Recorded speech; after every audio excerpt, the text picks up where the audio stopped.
dzimšanu un nāvi mēs nevaram atdalīt. Tu nevari piedzemdēt, ja tu baidies. Un ja tu gribi pieredzēt tās skaistās, maigās, mīlestības pilnās dzemdības, nāves tēmai ir jābūt atstrādātai. Kā vispār notiek dvēseles iemiesošanās process, kā notiek dvēseles inkarnācija? Atstrādājot tieši nodomu, grūtniecība izlaiž širā. Viņas zina, ka dzemdības ir tāds portāls, ka tur var visu notransformēt.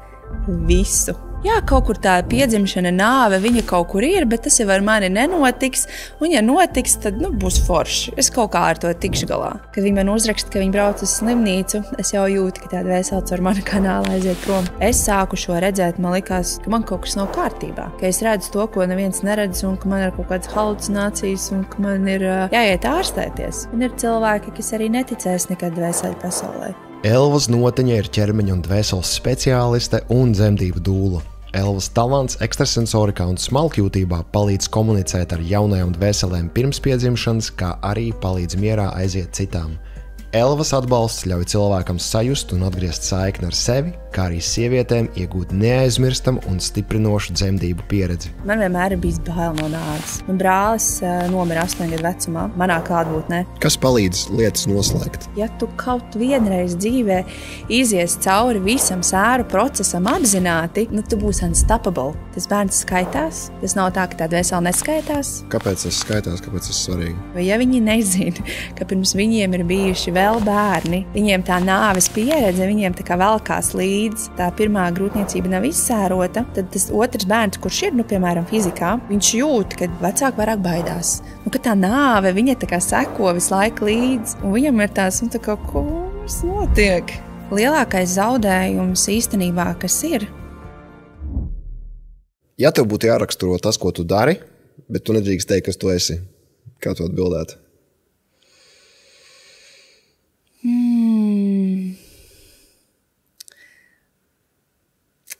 Es par šo kaut kad domāju tieši, un īstenībā mans tas core tajā darbā, ko es daru, es palīdzu cilvēkiem sajust, ka sāpes nav sāpīgas. Okay. Jo tas ir gan dzemdību kontekstā, kad piedzemdēt bērnu nav sāpīgi, un jebkuru transformāciju veidā, kur cilvēks pāriet kaut kādā jaunā līmenī, vai piedzimst jaunais es, vai piedzimst jauna loma sabiedrībā, kad tas nav sāpīgi.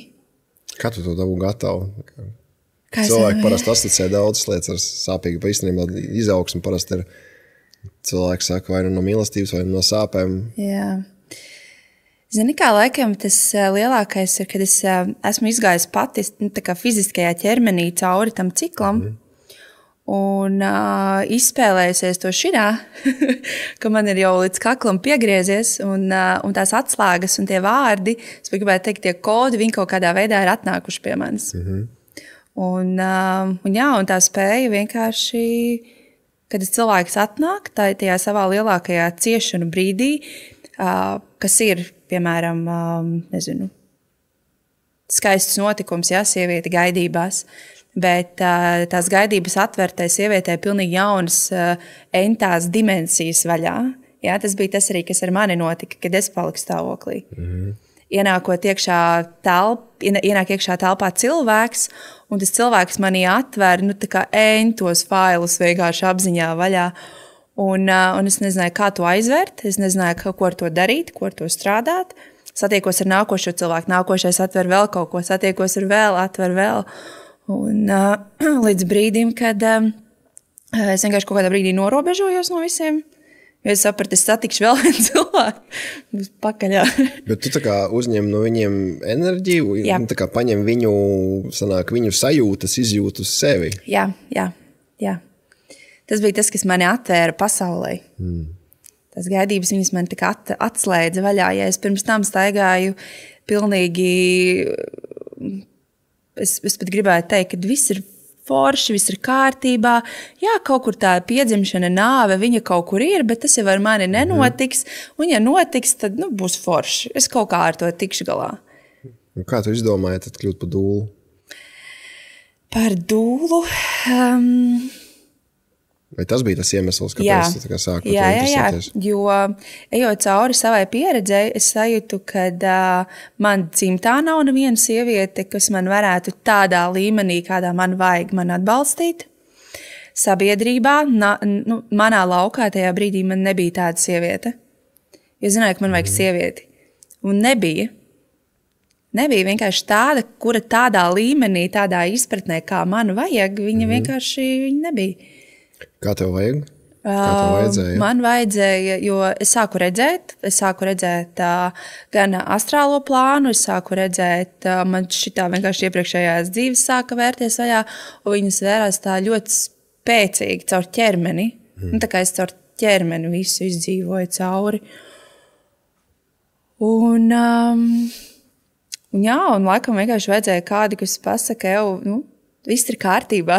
Tā kā tev nav tagad uz vajag vēl jāiet. Kādu, kurš validē, ka tā nav vaiprātība, bet ka tā ir tava pieredze, tev tas notiek, tas ir normāli. Tas ir normāli, ka tad, kad tu veries vaļā pasaulē, tad tu redzi ne tikai to, kas ir šeit fiziskajā plānā, tu atveries tā kā visiem tiem plāniem.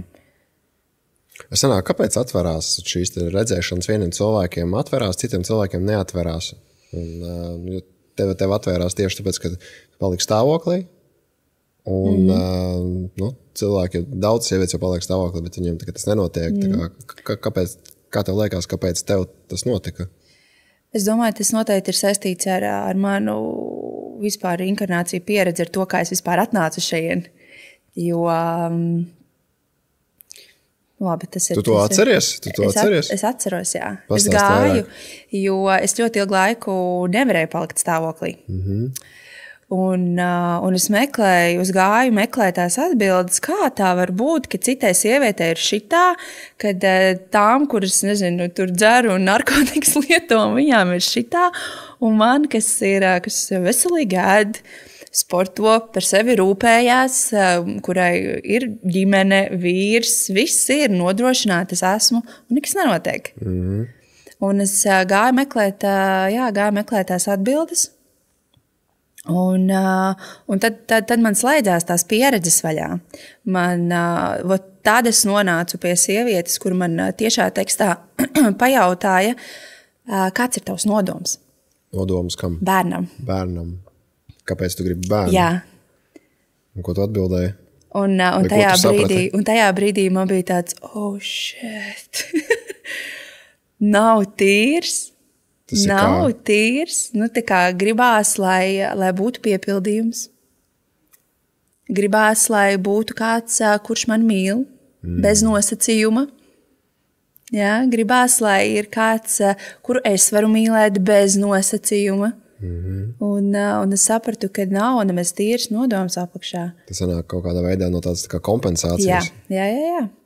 Un tad es sāku to šķetināt, vispār to nodomu, jo tas ir arī ļoti svarīgi, kur es, kad sievietes atnāk pie manis, gan, kad viņas nevar palikt stāvoklī, jo man ir ļoti daudz pieredžu, kad atstrādājot tieši nodomu, krūtniecība ieslēdz širā. Okay. Viņa var atnākt, jo tāda vēsela viņa jau gaida. Viņa gaida pie tiem vārtiem. Un tāpēc arī bieži liekot storijus, es lieku nevis tai mammai, bet es lieku tai dvēselē, kas gaida viņas laukā. Tas ir kā storiju. Tas dvēselēm arī ir Instagrams, tagad es nezināju. Jā.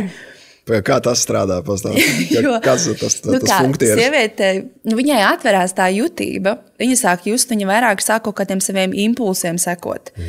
Un, jo viņa vairāk seko tiem impulsiem, jo tos impulsus īstenībā dod arī tā dvēsele, tā bērna dvēsele, kur grib ienākt. Un tad es izlieku, lai tā kā šeit izstrādājot to, tu varēsi atnākt. Tieši pie šīs mammas. Kas bija tev tas process, ko tu darīji? Labi, tu saprati, ka nav tīrs nodoms. Ko tu darīji tālāk? Attīrīju nodomu, bet tāpatās... Kā to dara? Būtībā ejot iekšējā bērnā, skatoties, kur ir iekšējā bērna nepiepildītās vajadzības, un līdz tai apziņas līmenim, tā kā iztīrīt tik, cik var. Jo arī es tagad ejot atpakaļ, es skatos, jo Mans tā laika nodoms, uz ko mans bērns atnāca, neapzinātais, man transformēt un mainīt. Un viņš to dara ideāli. Okay. Viņš to dara ideāli. Jā. Uz nodomu nāk tāda vesela. Principā cilvēkiem, vecākiem, viņiem ir vairāk jāpievērš uzmanība tam, kāpēc viņi to vēlās, lai tas nav no kompensatorikas, lai tas nav no garlaicīgi, lai tas nav no, kā visiem, tā kā tas ir pienākās ap šitiem laikiem, gadiem, vēl kaut kas, bet kad jābūt tīram nodomam, varbūt tās tu var iedot kādu cita veida piemēru, uz ko tu nomainīji savu nodomu, uz ko kāds cilvēks varētu nomainīt nodomu, tā kā kurā virzienā skatīties. Tu pieminēji, ka es gribu, lai mani mīl un lai es varu mīlēt. Uz ko šo norīfrējumot, piemēram? Atkal, katram cilvēkam ir jāaiziet arī tā savu pieredzi, un tas bērns ienāk un ļoti labi palīdz to pieredzi. Tā kā dabūt. Ja es arī tagad pateiktu ideālo savu formulu, tas cilvēks jau varētu tā kā ar prātu gribēt, bet tāpatās tā zemapziņa izspiedīs to, kas ir tas īstais. Bet galvenais ir tas, lai nav, kad māsiņai vajag brālīti. Jo tad atnāk brālis, kurš ir tikai vienīgi brālis. Tur nav ne silts attiecības, tur nav nekas, tur ir tikai un vienīgi, un ap divu kaujās un cīnās. Jā. Tur ir jābūt tam iekšējam savienojumam, jo tas ir arī tas, kāpēc somatika. Jo somatika izveido to iekšējo savienojumu. Pastāst par to, kā veidojās šīs te programmas, kā šīs te pārliecības veidojās, vai tu atklāji sev, no kurienes tev viņas nāca, kad tu strādā ar klientiem, ko tu redzi, no kurienes nāk viņām tās pārliecības, kuras dod šīs te kompensatorikas limitācijas. Pirmais jau ir sociums. Tas ļoti spiež. Ja neesi īsti sieviete, ja tev nav bērns, tu neesi tur tagad to savu dievšķo mātes lomu izpildījusi, kaut ko radījusi, jo sociumā ir tas, kad mēs uzspiest, kad mēs varam sievieti spēj radīt no mīlestības tikai bērnu. Bet tā jau nav. Ja sieviete ir kontaktā ar savu sirdi, viņa var visu laiku radīt. Visu laiku radīt to mīlestību sev apkārt ar cilvēkiem, ar līdzcilvēkiem. Un tad pēc tam tas bērns ir ļoti forši, ja viņš var ienākt tajā mīlestībā, kas jau īstenībā ir jau uzradīts. Ko tu teiktu sievietēm, kurām, piemēram, varbūt tās viņas nevar palikt stāvoklī un viņas tādā veidā jūtās, kā lai saka, nepilnīgas, kā šī sieviete varētu savādāk skatīties tad uz to bērnu radīšanas procesu? Kad nav bērns. Jā. Vai es varu joprojām būt pilnvērtīga sieviete? Šeit mazliet pavalkot uz atpakaļu, savilkšu kopā ar to, kāpēc es aizgāju uz nāves dūlām. Okay. Par šito mēs parunāsim vēl. Jā, bet kāpēc tā nāve?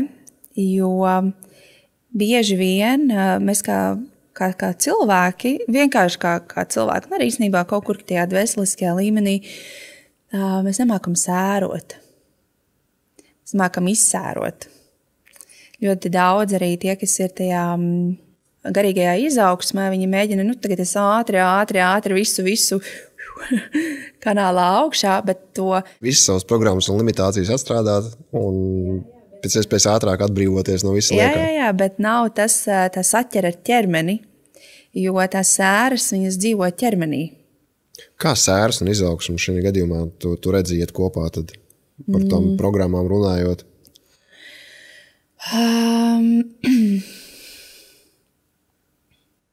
Stulītās.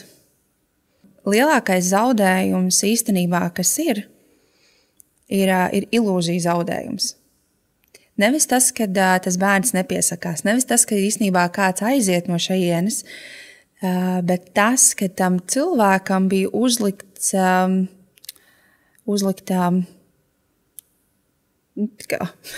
ilūzija, piemēram, uz to bērnu. Tu mani padarīsi laimīgu. Neapzināti. Tas nav apzināti. tu izglābsi attiecības. Tu vēl kaut ko. Un ja sievietei, un tik bieži tām sievietēm, kurām ir īstenībā lemts skaisti, tās augsti vibracionālās dvēseles radīt, viņām nedos to bērnu, kamēr būs neapzināti šīs pārliecības.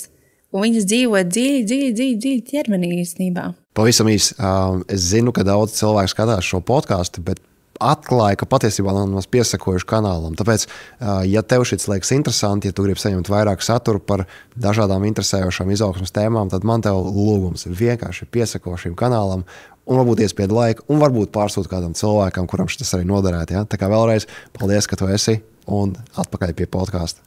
Jo tām, kurām ir tur dzimta jāsakārto, tur nāk tā dzimtas dvēsele. Viņa ienāk, viņai vienalga. Jā, vai mums tur ir nauda, vai mums tur nav nauda, vai kaut kas. Viņa vienkārši nāk un viņai jāizdara tas savs darbs. Parunājam par to, kā vispār notiek dvēseles iemiesošanās process, kā notiek dvēseles inkarnācija, kā dvēsele izvēlās dvēseli, respektīvi, vai dvēseli bērns izvēlās vecākus. Par to baigi daudz kontroversijas sabiedrībā ir, kā tu to redzi?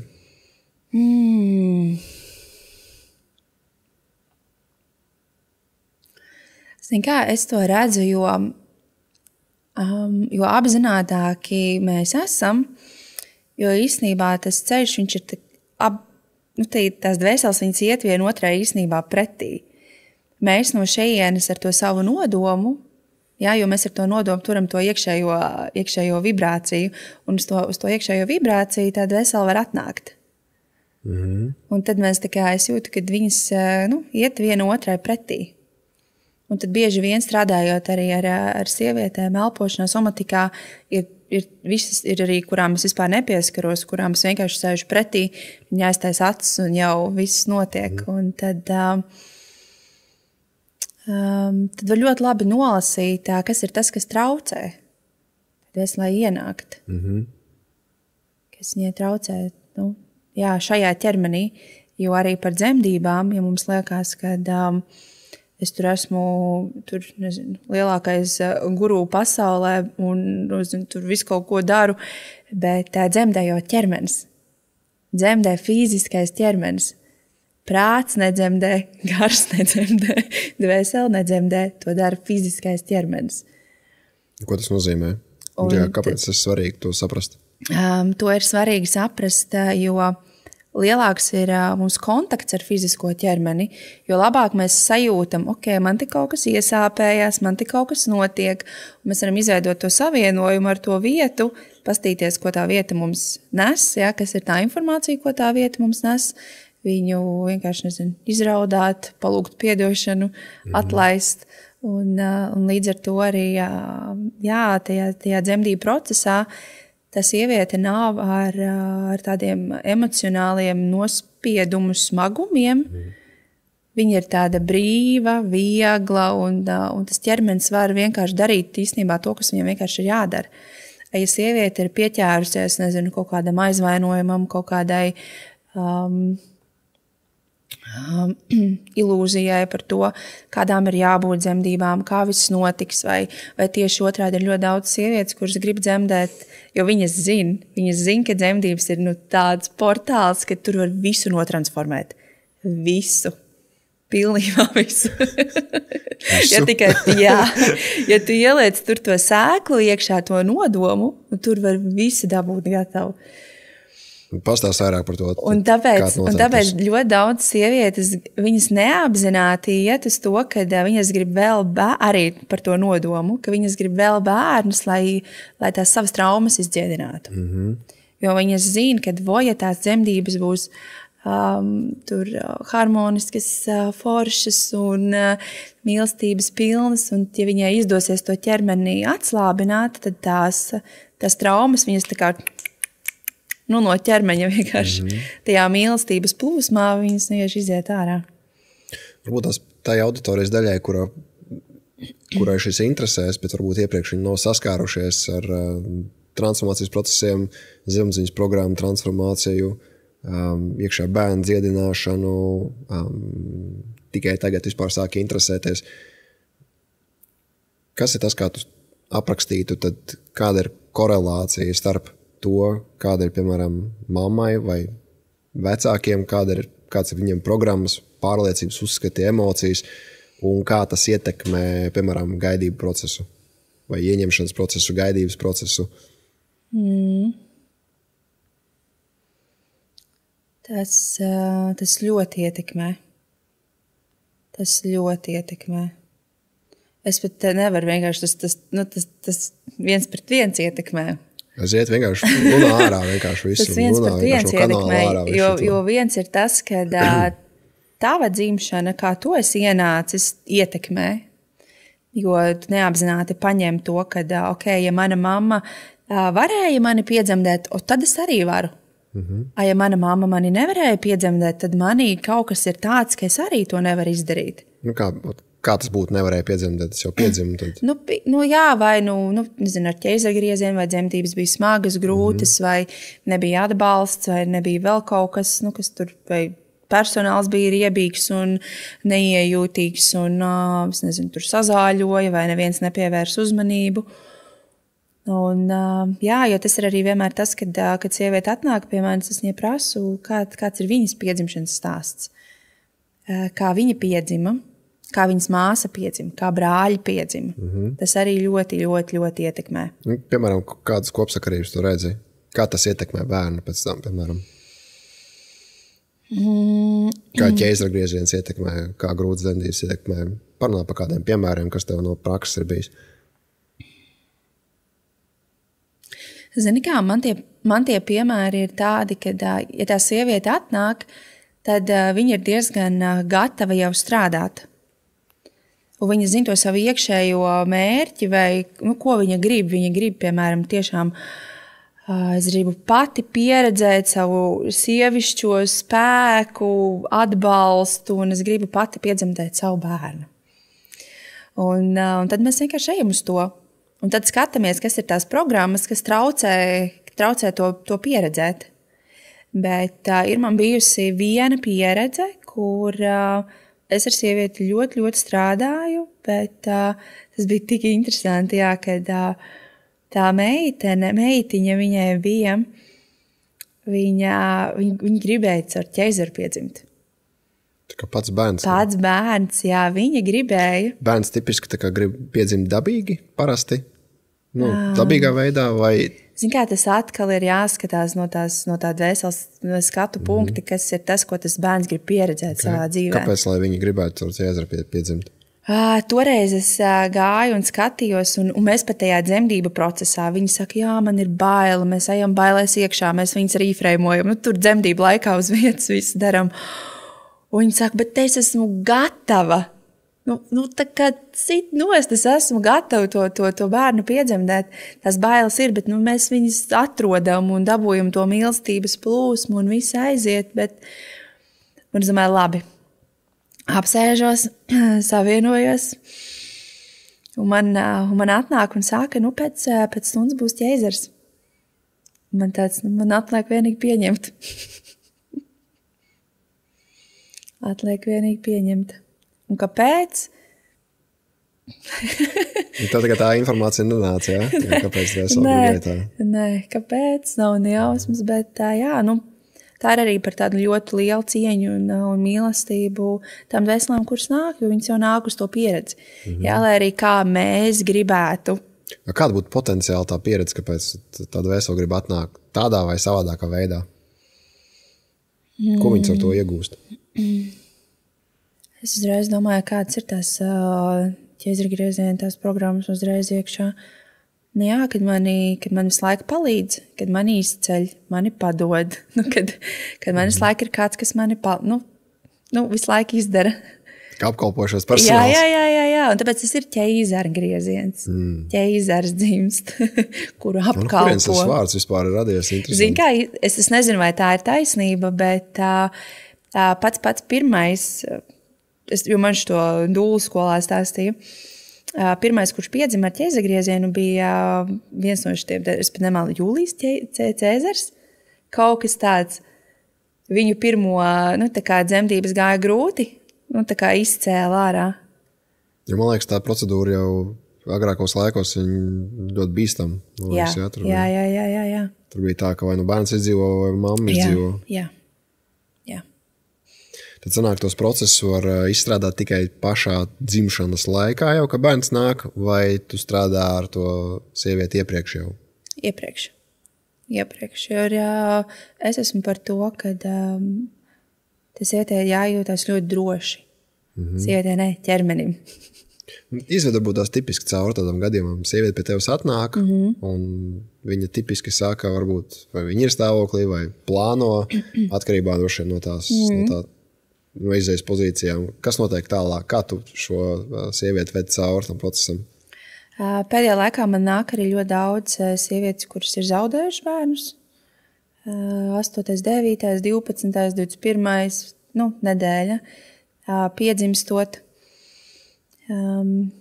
Tās nāk ļoti daudz. Nāk tās, kuras grib, kurām nesanāk. Un nāk tās, kuras jau ir, bet attiecīgi kaut kas viņām ir tāds, kur viņas nesajūt vai atbalstu no kāda, vai tiešām ir tie iekšējie procesi ir tik spēcīgi, kad vajag vienkārši arī atbalstu un palīdzību. Parasti tās, kuras ir zaudējušas bērniņus, mēs ejam cauri tam zaudējuma procesam. Ejam vienkārši tam zaudējuma procesam cauri, skatāmies, kas ir bijis viņas nodoms, ko tā dvēsele ir atnākusi. Eju cauri visam noliegumiem, dusmām, agresijām, kaulēšanās. Tā ir tik interesanta sēru daļa, kur mēs kaulējamies un meklējam vainīgos un domājam, ok, man vajadzēja izdarīt tā.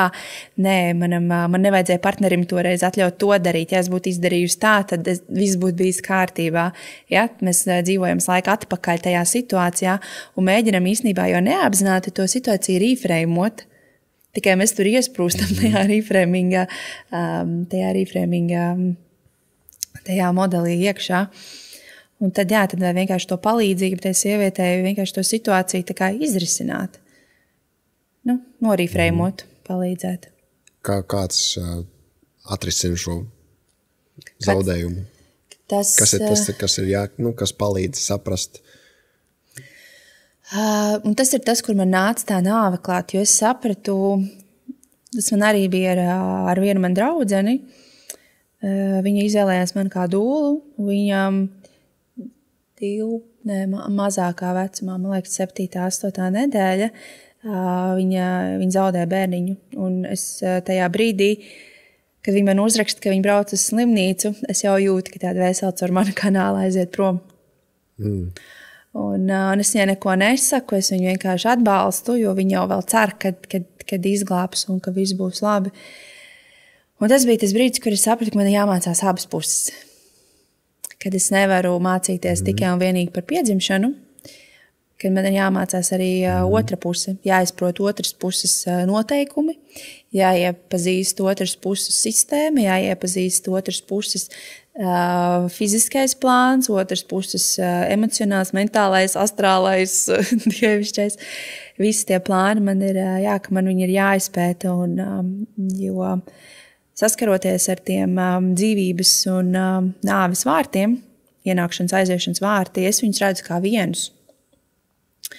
Es viņu redzu kā vienus vārtus, un vai nu viņi varās uz šo pusi, vai nu viņi varās tā kā uz dzīvības pusi, vai nu viņi varās uz to pusi.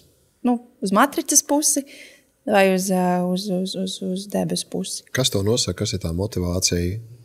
Tiem vārtiem? Es domāju par dvēseli, kad tas bērns, piemēram, izvēlās atnākt īsu laiku un aiziet. Šeit es vienmēr tām sievietēm, kuras to ir pieredzējušas, es vienmēr, tās, kuras nāk atkārtoti, ka viņi ir zaudējusi bērnu, viņi nāk, piemēram, nākošā grūtniecība ir iestājusies, un viņi saprot, ka viņai ir bail. Un es viņai vienmēr saku, kad tas bērns skaitās. Tas nav tā, ka tā dvēsele neskaitās, viņa skaitās. Ja tas ir skaitās? Tas sievietei ir jau viens bērns, viņai ir bijusi viena grūtniecība. Tas skaitās. Jo kā mums parasti gribās, skaitās tikai tie dzīvie. Kāpēc tas skaitās? Kāpēc tas svarīgi? Jo, ja mēs no psihes izliekam ārā to, kad mums tas bērns nav bijis, tad mums nav izdiziets tas pilns sēru process cauri. Jo sēru cikls beidzās ar pieņemšanu. Ka es pieņemu. Un es pieņemu, ka man ir tas viens bērns. Viņš tikai nav šeit fizikā. Viņš ir kaut kur citur. Jā, tāda vesela viņa izvēlējās atnākt uz tik ilgu laiku. Un tas viens ir. Vai 2, vai 3, vai citiem ir vēl vairāk. Bet jā, ka tas skaitās, jo tas ir ļoti svarīgi pēc tam nākošiem bērniem, kas būs. Ka viņiem ir svarīgi, ka viņi zina, tas arī ir par visām programmām. Jo ja viņi nezina, ka pirms viņiem ir bijuši vēl bērni, viņiem tā nāves pieredze, viņiem tā kā velkās līdz. Jo bieži vien, ja tā pirmā grūtniecība nav izsērota, tad tas otrs bērns, kurš ir, piemēram, fizikā, viņš jūt, kad vecāki vairāk baidās. Un ka tā nāve, viņa tā kā seko visu laiku līdz. Un viņam ir tās, tā kā, kas notiek? Es ar to daudz saskaros, jo, kā zinu, mēs šajā transformatīvā elpošanā tieši kā reiz, kā ar veselu modalitāti, tieši dzimšanas procesu pārrakstīšanu, dzimšanas stāstu pārrakstīšanu, ko mēs darām, ejam specifiskā arī elpošanas šajā te procesā, vadītā procesā, kur mēs pārrakstam to laiku līniju, kā tas cilvēks ir ienācis, un pirms tam ir šī milzīgā anketa, ja, ko tas cilvēks pilda ar visu viņam savu to informāciju, kas viņam jāievāc par sevi, vai viņš bija gaidīts, vai viņš bija plānots, gaidīts, kā mamma jutās grūtniecības laikā, kā tētis jutās grūtniecības laikā, emocionālās pieredzes, viss, kaut kādi notikumi, vai ir kāds nomiris tajā laikā, aizgājis. Jā, arī ļoti svarīgi, jā. Jā, un tad, protams, tad viss process līdz pašai dzimšanai, un tad pats dzimšanas process, ko mēs atsevišķi varam pārrakstīt, kur cilvēki bija interesanti ziņo to, ka viņi pāraksta savu dzimšanu, viņiem iekšēji pārakstās, ka viņi ir dzemdējuši savus bērnus, arī pārakstās tas fails. Tagad tas ir baigi interesanti arī. Un cilvēki atrod lielu iekšēju mieru, pēc tam liekas tas fails tā kā izlīdzinās. Jā, un tas, ko tu pieminēji par tām dvēselēm, es redzu, ka ir dažādi. Ir viens dvēseles, kuras nāk atkārtoti vairākas reizes, un ir tādas, kuras mainās. Kā tev liekas, no kā tas atkarīgs ir, kuros brīžos tā kā nāk viena dvēsele, piemēram, nevar atnākt, bet viņi tā kā turpina nākt, un kurā brīdī nāk cita? Es domāju, tas ir atkarīgs no nodoma. Ja tavs nodoms ir dabūt māsiņai brālīti, tad ir ļoti daudz dvēseles, kuras iespējams šo pieredzi grib pieredzēt. Un tad viņas, vieglāk nomainās. Bet ja tas nodoms ir kaut kur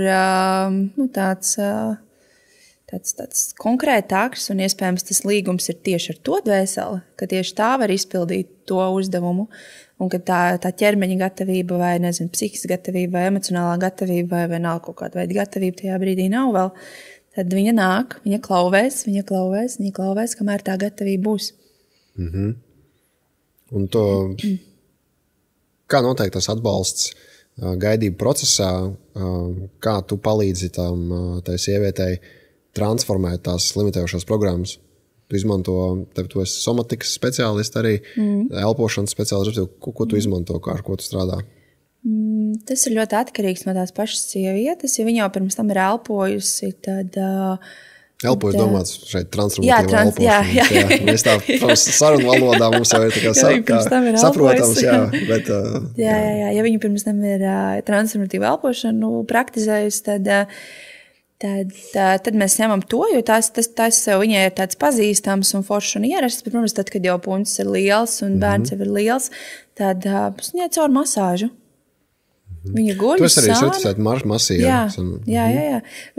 Viņa guļ vienkārši uz sānes, viņa tur iekārtoju, sasadzu, masē viņai muguriņu, kaklu, plaukstas, galvu vienalga, kas viņai tajā brīdī ir aktuāls, un vienkārši guļ uz sānu un elpo. Tā ir parasta masāža vai tu enerģētiski? Enerģētiski. Kas notiek? Ko tu dari enerģētiski tur? Agrāk man bija tā, ka es redzēju tikai to astrālo plānu, tad vairāk man tas enerģētiskais process bija, kad es mēģinu to astrālo plānu tur bīdīt visu laiku. Tagad, kad esmu pakāpusies augstāk jau virs astrālā plāna, tad būtībā visu, ko es daru, es atjaunoju viņai vienkārši dabīgo plūsmu ar kanālu. Tā ir sievietei? Sievietei, jā. Dabīgo plūsmu ar kanālu un skatos, kā tā enerģija plūst iekšā, kur viņa aiziet, kur viņa neaiziet, kur kaut kur buksē, kur kaut kas, nu, tā kā ar aizvērtām acīm, es cilvēku redzu kā krāsu, jā, es redzu to cilvēku kā krāsu, un pieslēdzot viņu pie kanāla, es redzu, ka tā enerģija plūst, un te es tā kā to cilvēku kontūru, es skatos, kur tā enerģija aiziet, kur viņa neaiziet, tādā veidā.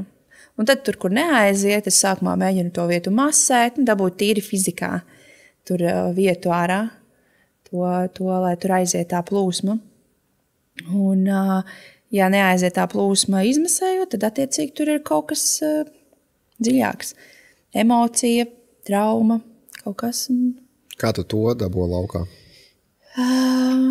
Caur sarunu. Vienkārši prastu. Tu jūti šeit, jā. Es droši vien, domāju, viena daļa cilvēku, viņiem liekas, ka tas nav efektīvi. Kā tā var būt? Tad, ja es visu zinātu, es pats visu varētu izdarīt. Kāpēc cilvēki nevar paši izdarīt? Tāpēc, ka, ja mums ir ritīgi slikti, un mēs parunājam vienkārši ar sienu, mums paliek labāk. Kaut kur paliek, jā. Bet, ja mums ir ritīgi slikti, mēs parunājam ar cilvēku, kurš tev skatās acīs, kurš tev pieņem, kurš tev tur to mīlestības lauku apkārt. Un tad ir tāds, Tas, protams, ir pilnīgi cits konteksts. Tas ir pilnīgi cits. Un tāpēc, jo sievietei tīpaši gaidību laikā, viņai vajag to, ka viņai vienkārši īstenībā sēž blakus kāds un vienkārši mīl viņu. Kamēr viņai nomainās tā loma, kamēr viņai adaptējās. Ja? Jo tas arī ir tas starp posms, kur viņa tā kā zaudē savu veco identitāti un pāriet jaunā lomā pilnīgi. Viņai tā kā nav ne šis, ne tas. Un tad vajag to mīlestību visvairāk tajā, es viņu sauc pelēko zonu, ja? Tajā pelēkajā zonā to mīlestību vajag visvairāk. Kas ir tas, ko tu novēro tajā pārējais laikā? Un kas ir jādara? Īsti jau nekas. Nē, bet pārējais laikā tur nāk viss ārā. Es domāju, tur ļoti daudz kāds sievietes mums arī, kurām mēs strādājam, viņas saka, depresija sākās pat. Ir nedrošības, programmas lēn laukā. Jā. Tāpēc, ka tur nāk tā nāve iekšā. Es saku, bet tas jau nāve. Kādā ziņā? Tur nāk tā nāve iekšā, jo tā sieviete, un šis ir arī tas, par ko es arī gribu pastāstīt, kad mums sabiedrībā ir pieņemts, ka tā aiziešana, tā ir tā nāve.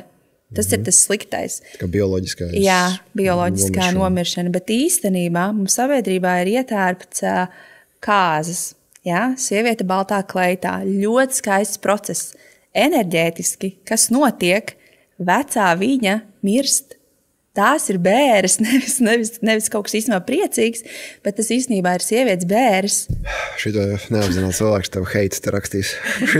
Es zinu, bet tas ir tas, ar ko es saskaros savā praksē. Pastāst par šo vairāk, tas ir tikai par to, jeb tad acīm redzot, tas ir komplicētāks process, nekā cilvēki to saprot. Pastāst par visu to amplitūdu tad uzreiz. Jo tas ir tas, ar ko es saskaros savā praksē, kad atnāk sieviete pēc kāzām. It kā jābūt visam labi, bet viņa nejūt sevi, viņa nejūt savu identitāti, viņa nejūt, kas viņa ir, viņa nejūt savu ķermeni, nejūtas piederīgā vīra dzimtai. Tur ir īstenībā tik daudz, viss kaut kādas sīkas nianses, un ja viņa spēja tā kā pāriet tajā, nomirt, atlaist to savu veco, atlaist to savu veco vārdu, uzvārdu, pieņemt to jauno vārdu, uzvārdu, to jauno personību, to jauno enerģiju, jo tur enerģētiski atnāk visa tā vīrieša dzimta.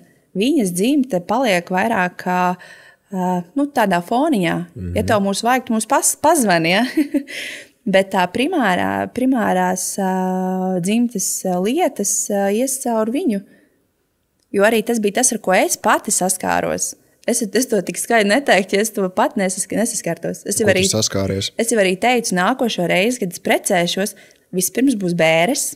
Okay. Mēs apglabāsim elvu notiņu. Mēs viņu pavadīsim. mēs viņu cienīgi, mīlestības pilni, visi no viņas atvadīsies. Jo tas ir tas, ar ko arī vecāki saskarās. Tad, kad bērnam ir īpaši meitas, apprecās, viņi, tā kā mans tētis vispār, viņam bija vienkārši traki. Viņa meita nav vairāk. Viss. Tāds cilvēks, Elva, tā kā viņa vairs neeksistē. Un ja mēs nepievēršam šiem enerģētiskiem procesiem uzmanību, tad ir tā, ka tas cilvēks ar to vienkārši kaut kur dzīvo vai nostum malā. Tā kā fails paliek vaļā, nav atrisināts, bet viņš tur tā kā vēl vibrē līdzi, tur kaut kur valkās līdzi. Okay, varbūt izved cauri, kā tas praktiski izskatītos, tā kā ko ved uz kapiem vai kā? Nē, es vēl manifestēju cilvēku, kas to parakstītos un varētu novadīt. Izved cauri, kā tu tipiski izskatītos pirms kāzām bēres sievietei. Viņas vecajai personībai. Tur noteikti būtu klātsoši man tuvie cilvēki, vecāki, vecvecāki, krustmāte, brālis, tie tuvākie. Tad tava vecā ģimene, kas ir no kurienes tu nāk, ir tā tava dzimta. Mana dzimta. Jā, jo tas ir bēres viņiem. Jo es viņiem vairs... Tu nāk enerģētiski, tu atkabinies no viņiem. Jā. Principā tevis nav priekš viņiem vairs enerģētiski, tu esi citur aizvien. Jā, es esmu citur, jā. Un tad sākumā būtu tāds atdalīšanās, tāds bēru process. Jo... Kaut kāds specifisks? Es vēl neesmu izved cauri, kā tas es vienkārši mēģinu iztēloties. Es iztēlosies, ka man būs melna kleita. Ok. Man būs melna kleita. Līvura arī liks priekšā.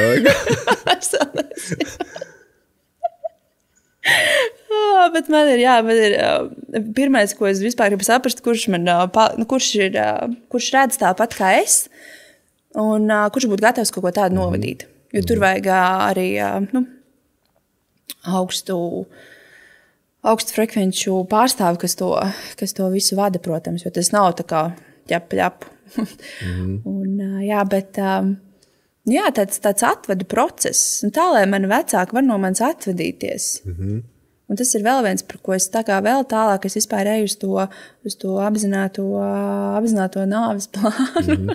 Apzināto nāves plānu, tu līdās mēs parunāsim, es vienkārši iedomājos to, ka klausoties, man liekas, ļoti makes sense, saliekās tas par to, ka kāpēc cilvēkiem, kuri apprecās, sāk kopā dzīvot, bet viņi joprojām tiek kontrolēti no saviem vecākiem, dzimtas, ģimenes. Tāpēc, kad nav atdalīts, un tas kaut kur ir speciāli, man tā sajūta, ka tas ir speciāli izveidots tāds mehānisms. Es nezinu, tā ir ļoti liela problēma. Cilvēki saka, ka tā kā vīrietim, viņi saka, man mamma visu laiku kontrolē visu laiku, un tas vīrietis viņai grib, tas vīrs grib izpatikt savai mammai, un tā sievai besis ir, ka tu tagad puišalis uzvedies, vai arī otrādi, kad vīrs saka, ko tu ņemies ar viņiem tur, bet tā sievietes laika tā kā, vai mamma kaut ko teiks, un tad, kas ir tā, pastāst, kā tu redzi tās dinamikas, kas tur apakšā varētu būt?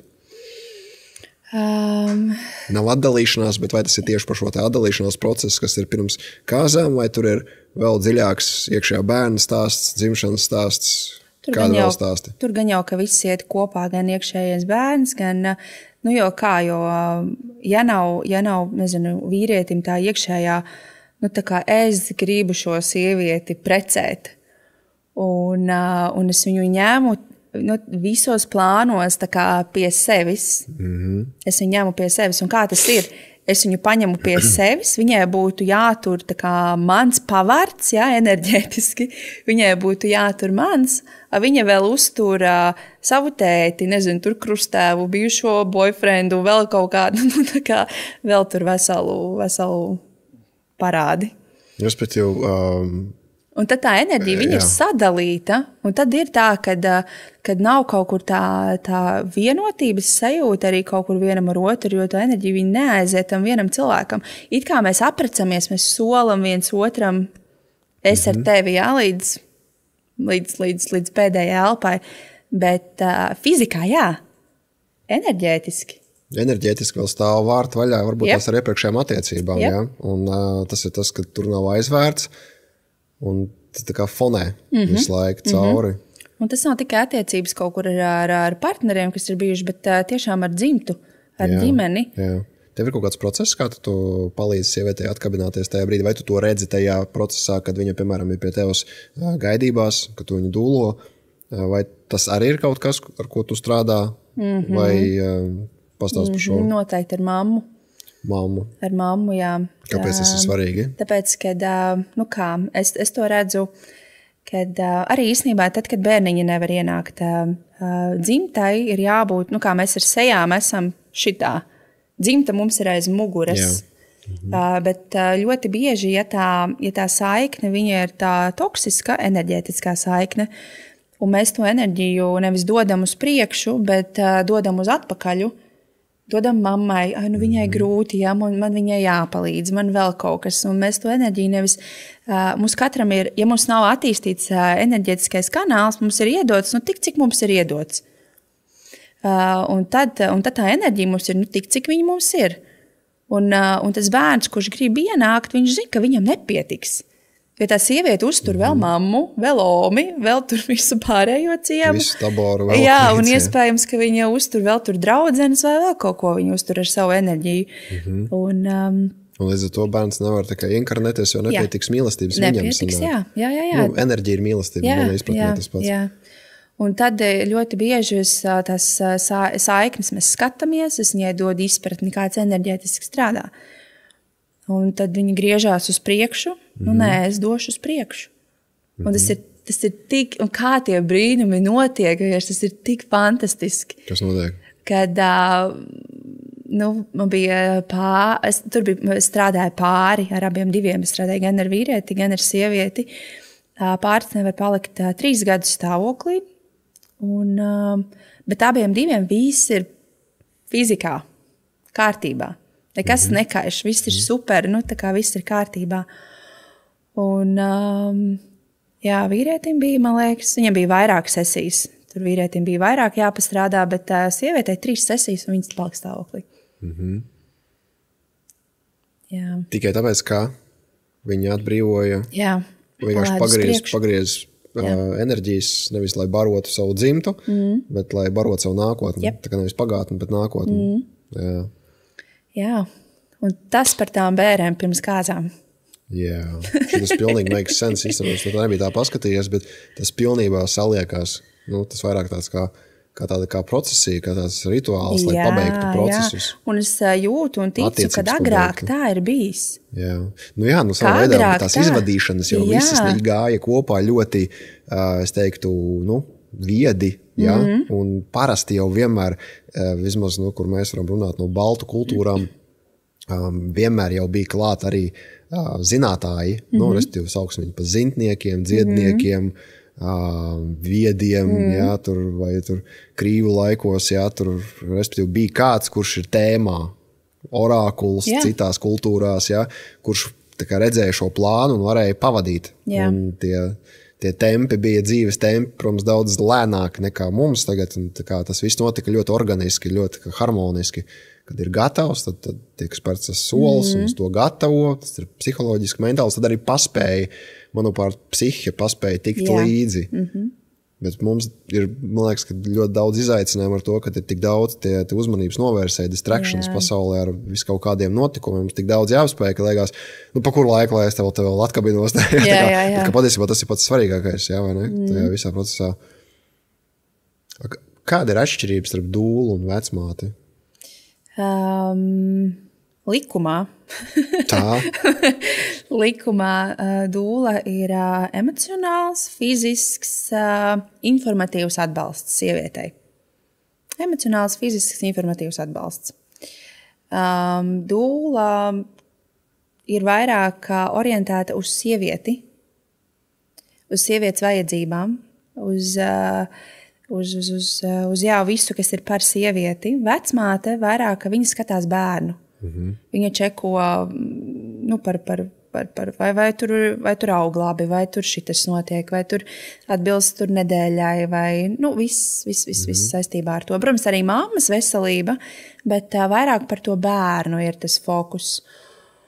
Un es esmu savā prātā to atšķirību ielikusi tā, ka dūla ir tā, kas rūpēs par to, lai sieviete netiktu emocionāli traumēta.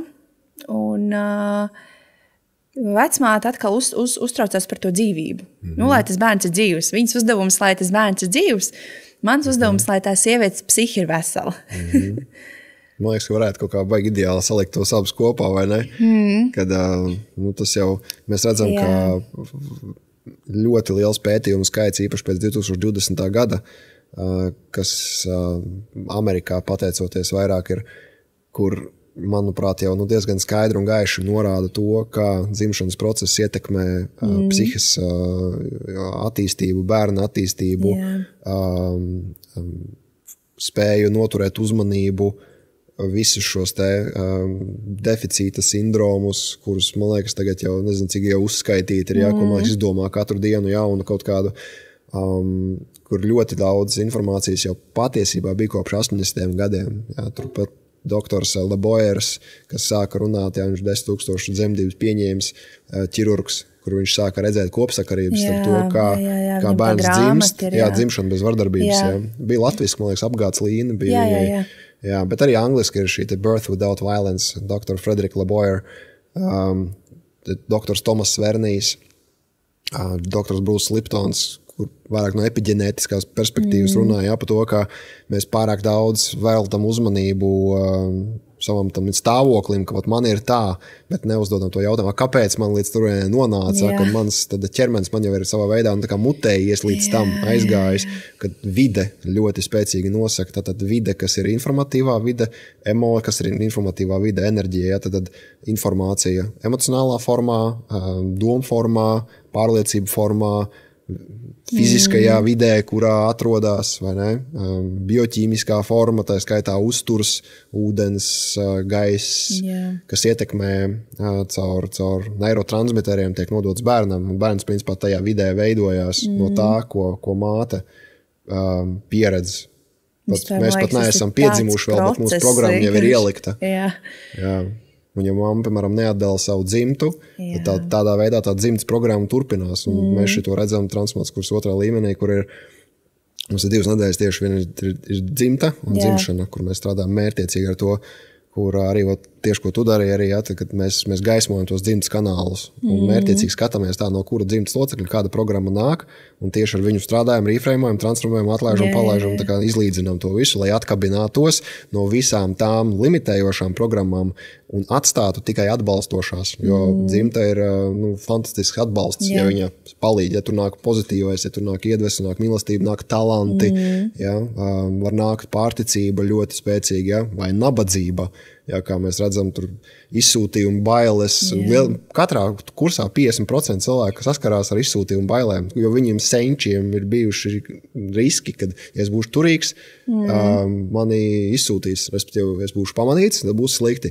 Un tāpēc labāk neizlīst. Tāpēc labāk tā kā nebāst galvu laukā, nebūt pamanāmam. Tas ir diezgan traki, jāsaka, un tas tā, kā teica, laikam, Jungs teica, kamēr mēs nesāksim apzināt neapzināto, tas mūs kontrolēs. Tas mūs pārvaldīs, Bet mēs to sauksim par likteni. Tas nav tāds liktenis, ir vienkārši ir programmas, running programmas, kā es to saku, vienkārši skrienošas programmas, enerģija, kas ir vienkārši iet kā stāvoklis, kas veido realitāti cilvēkam, un viņš to realitāti pieredz.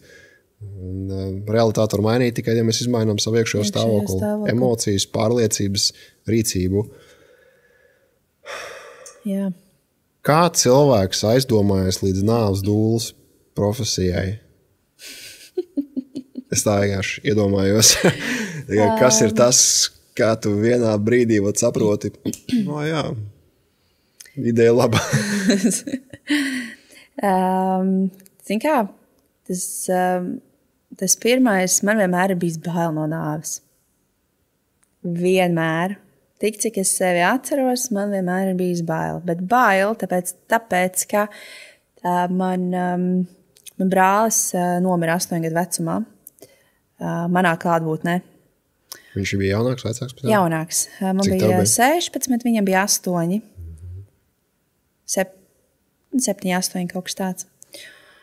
Un īstenībā es to dienu viņu atceros tik skaisti, es viņu atceros īstenībā tik skaidri un skaisti.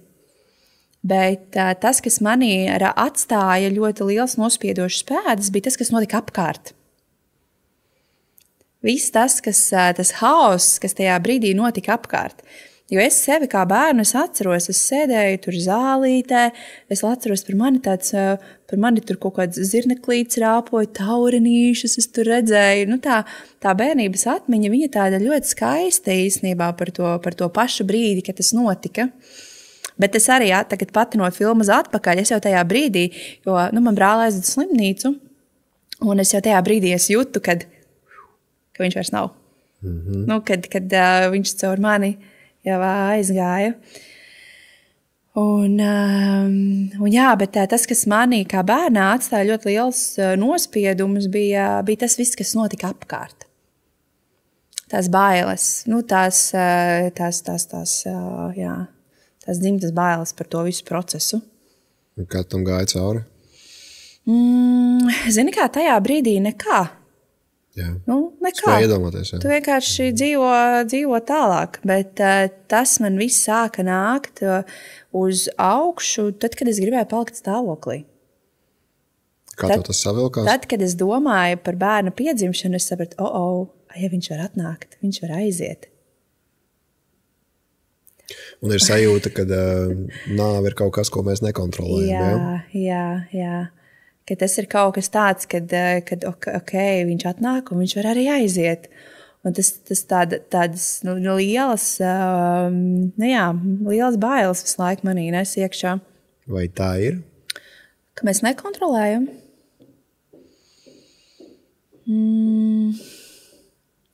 Ar prātu nē. Ar prātu mēs to noteikti nekontrolējam. Bet ar sirdi tur tas mehānisms ir savādāks. Ar sirdi domāt kā ar dvēseli. Jā. Tur ir pilnīgi cita sajūta uzreiz par to. Jā, jo tad, kad mēs to redzam ar sirdi, tad ir tā pieņemšana. Jo es arī vienmēr saviem klientiem, kas man nāk ar zaudējumu, es viņiem saku, ja tu kaut vienreiz dzīvē izies cauri visam sēru procesam apzināti, tu būsi unstoppable. Tā kā tu būsi pieņēmis īstenībā to, ko lielākā daļa cilvēku nevar pieņemt, nāvi. Kas ir tas sēru process atgādina cilvēkiem, kur klausās vai skatās, kas ir tie soļi sēru procesam? Viņi ir noteikti, bet īstenībā sēras nav tā kā mēs izējām cauri šim, mēs izējām cauri šim. Ja? Nē, viņas ir širādas. Tāds ritīgs karusels. Kas ir tās komponentes nosauc? Noliegums. Jā, mēs noliedzam to realitāti. Pirmais, kas nāk. Jā, noliedzam to realitāti. Tad ir dusmas agresija par to, ka tā varēja notikt, kad viss man dzīve tagad ir izbojāta. Ja, kāpēc tieši šeit, kāpēc tieši tagad, ļoti liela tā. Kāpēc ar mani? Kāpēc ar mani, jā, tās dusmas, vainošana, vainīgā meklēšana, kurš ir vainīgs pie tā. Jā, šeit ļoti daudz iesprūst, ļoti, tāpēc, kad ir daudz cilvēku, arī uz kuriem var to vainu uzkabināt. Un, jā, tad ir tā vainošana, tirgošanās, ka mēs tirgojamies ar sevi pagātnē. Kad man vajadzēja tā kā aizbraukt.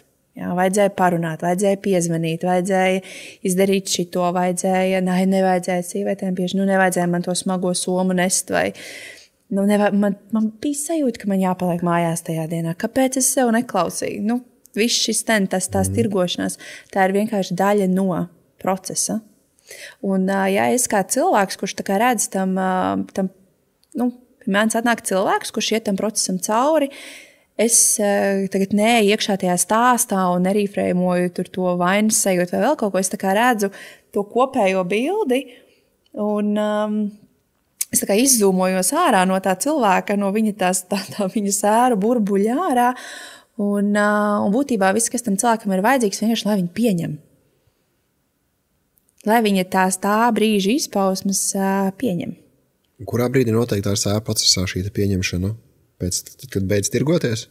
Viņa var atnākt īstenībā sākumā citreiz.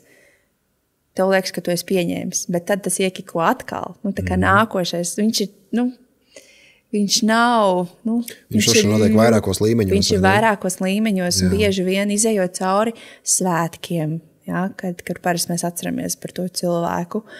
Vai tajā datumā atceroties to datumu. Un ja jau ir pagājis, piemēram, tur kaut kāds laiks un atnāk tas konkrētais datums un tev ir tāds, paldies par pieredzi. Paldies par pieredzi. Tad ir tāds, tad ir dana. Kas palīdz cilvēkam pieņemt kaut kādas komponentes, vai tu vari nosaukt kaut kādu veidu izpratni vai stāvoklis, kas cilvēkam iedod šo te angliski nāk vārds closure. Mums visiem, man liekas, cilvēkiem prātam vajag tādu pabeigtību, kad ir kaut kā noslēgts, kad lietas noslēdzās. Kas palīdz lietas noslēgt?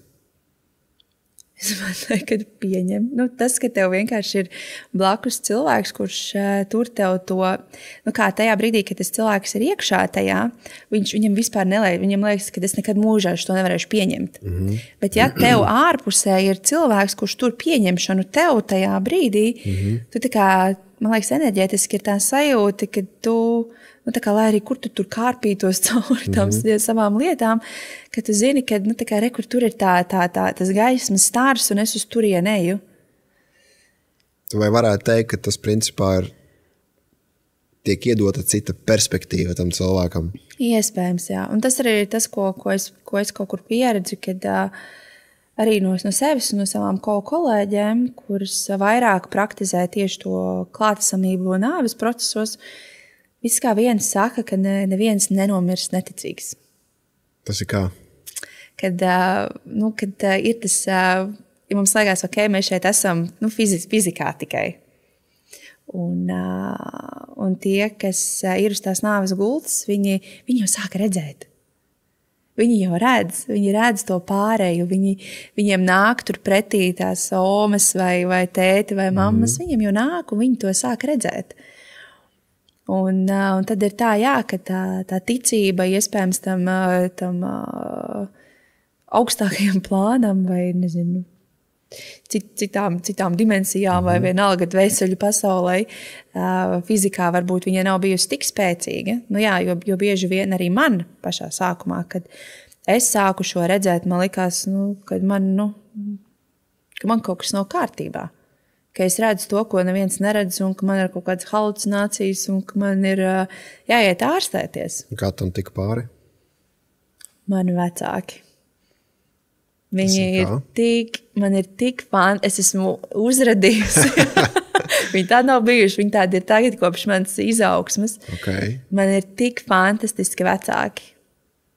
Abi divi ir aizgājuši arī izaugsmē, abi divi ir pirtnieki, praktizējoši šobrīd. Un viņi ir tie, kas, kad man kaut kas noiet un es tētim saku, un viņš tāds, tā ir. Un mana lielākā īstenībā iekšējais, ko es visu laiku manifestēju, apzināti, neapzināti, ka es gribu, lai mani vecāki tur man telpu, jo viņi nekad to nav varējuši izdarīt. Nekad.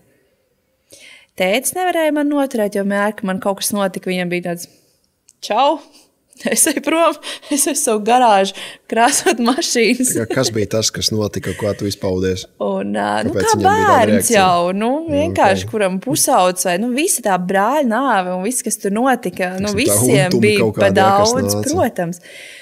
Un mammai atkal vienmēr bija tas, ka viņa nevarēja noturēt, jo viņa jutās normāli vainīga par visu.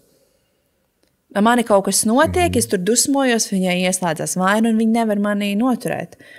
Man iekšējā tā vajadzība bija manam iekšējam bērnam, ka man fizikā, nevis tikai norīfrēmoju, bet ka man fizikā vecāki tur telpu, un tas ir realizējies. Tas bija ļoti spēcinoši gan tētis, kad mēs bijām pirtī, un man sākās process, un tētis tā kā... Un mājās arī randumā, vienkārši mamma arī. Es otrā istabā tur kaut ko tur meditēju, mamma vienkārši atnāk un Viņam ir bērnu pieskatītajā brīdī. Viņa teica, tu drīksti būt bērns beidzot. Es esmu gatava. Ok. Liekas tā kā, kas notika, jā. Un tas viss būtībā kopš manas izaugsmes. Sanāk, tu mainīji savu skatu punktu, tu mainīji savu perspektīvu, attieksmi, programmas, un tavu realitāti nomainījās. Tas ir tas, ko es cilvēkiem saku. Ka mums ir jāmainās. Vispirms tu nevar gaidīt, ka tā realitāte mainīsies, un tad tu pievilksies. Nē, tu mainies vispirms projicējot citas pārliecības, uzskats, reakcijas, emocijas, darīšanu, un apkārt mainās tie cilvēki. Jā, ir. Jā, pa nāvu runājot, katru reizi, kad kāds nomirst, tas aktivizē mūsos, ko Leonards Auras, viņš saka, aktivizē šo neapzināto nāves tieksmi, aktivizē mūsos šo te programmu par to, ka liekas nāve ir kaut kas, ko mēs nespējam kontrolēt, bet un arī kaut kādu droši lielāko daļu savas dzīves tā arī nodzīvoju ar tādu pārliecību, ka tas ir kaut kas, ko mēs nekontrolējam no serijas. Rītdien varu iet, nezinu, pār ielai autobusu uzbraukt virsū. Bet tas deva tādu ritīgi bezspēcības sajūtu. Jā. Un savā veidā, protams, no psiholoģiskās perspektīvas cilvēks labāk jutīsies vainīgs par kaut ko nekā bezspēcīgs. Viņš jutīs labāk jebkādu citu emociju, nevis neziņu un bezspēcību. Tāpēc mūsu tā psihe, viņa tāda baigi triki ir tajā visā. Bet tas, kas man ritīgi mainīja perspektīvu, bija tas, ka es sapratu, kad vairāk iedziļināju šajā dvēseļu visā procesā un dvēseļu pieredzē, dvēseļas motivācijā, neviens nenomirst, ja viņš negrib nomirt. Neviens nevar nomirt, ja viņš negrib nomirt. Ja dvēseli negrib izčakoties. Tas ir pats labākais, kad ir tik daudz cilvēki, veci cilvēki, un viņiem ir jau šitā. Viņi grib mirt, bet viņi nevar to izdarīt. Kāpēc tas tavuprāt tā ir? Kāpēc viņi var aiziet? Pat ja it kā viņi paši saka. Jo godīgi sakot, es savu mammu atceros. No cik es atceros, viņi 30 gadus mīra jau. Jā. Kopš es atceros viņu katru dienu vai, jāmirst. Un tā es 30 gadus atceros viņu kā translēja visu laiku. Kāpēc viņi nevar aiziet, tavuprāt? Tur priekšā noteikti ir bailes. Tad bailes ir tas, kas attur no nomiršanas? Es pat kaut kādā mērā gribētu teikt, ka jā. Jo? Tur ir jāskatās atkal noteikti par tām pārliecībām. Jo iespējams tas cilvēks saka, ka viņš grib mirt tikai vienīgi, lai dabūtu kaut kādu veidu uzmanību un tā kā enerģiju uz sevi. Un tad viņam ir tāds, ka, es jau mirstu, bet man īstenībā man ir tikai slikti, bet man gribējās īstenībā, lai visi mani ģimene atbrauc pie manis. Patiesībā es tā kā gribu dzīvot, bet es nezinu savādāk veidu, kā dabūt uzmanību. Jā. Okay, tas var būt viens. Tur vienmēr ir jāskatās apakšā, kad kas tur ir. Noteikti arī kaut kādas nepabeigtas attiecības, nepabeigtas darīšanas. Tas pats, kad īstenībā tā dvēsele, viņa jau zina, kur viņi ies.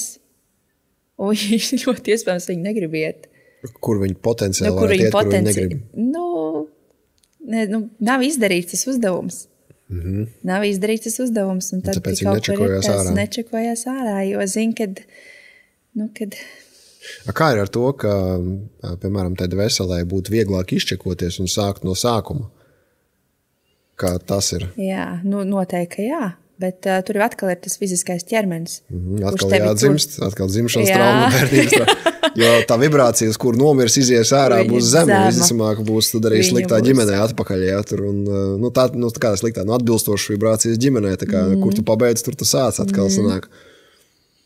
Kā ir ar to šķīstīšanu, ko tur daudz dažādas reliģijas kultūras, par ko runā, tur, kad dvēseli pēc nāves viņi tā kā attīrās. Vai tu šo procesu arī kaut kādā veidā redzi?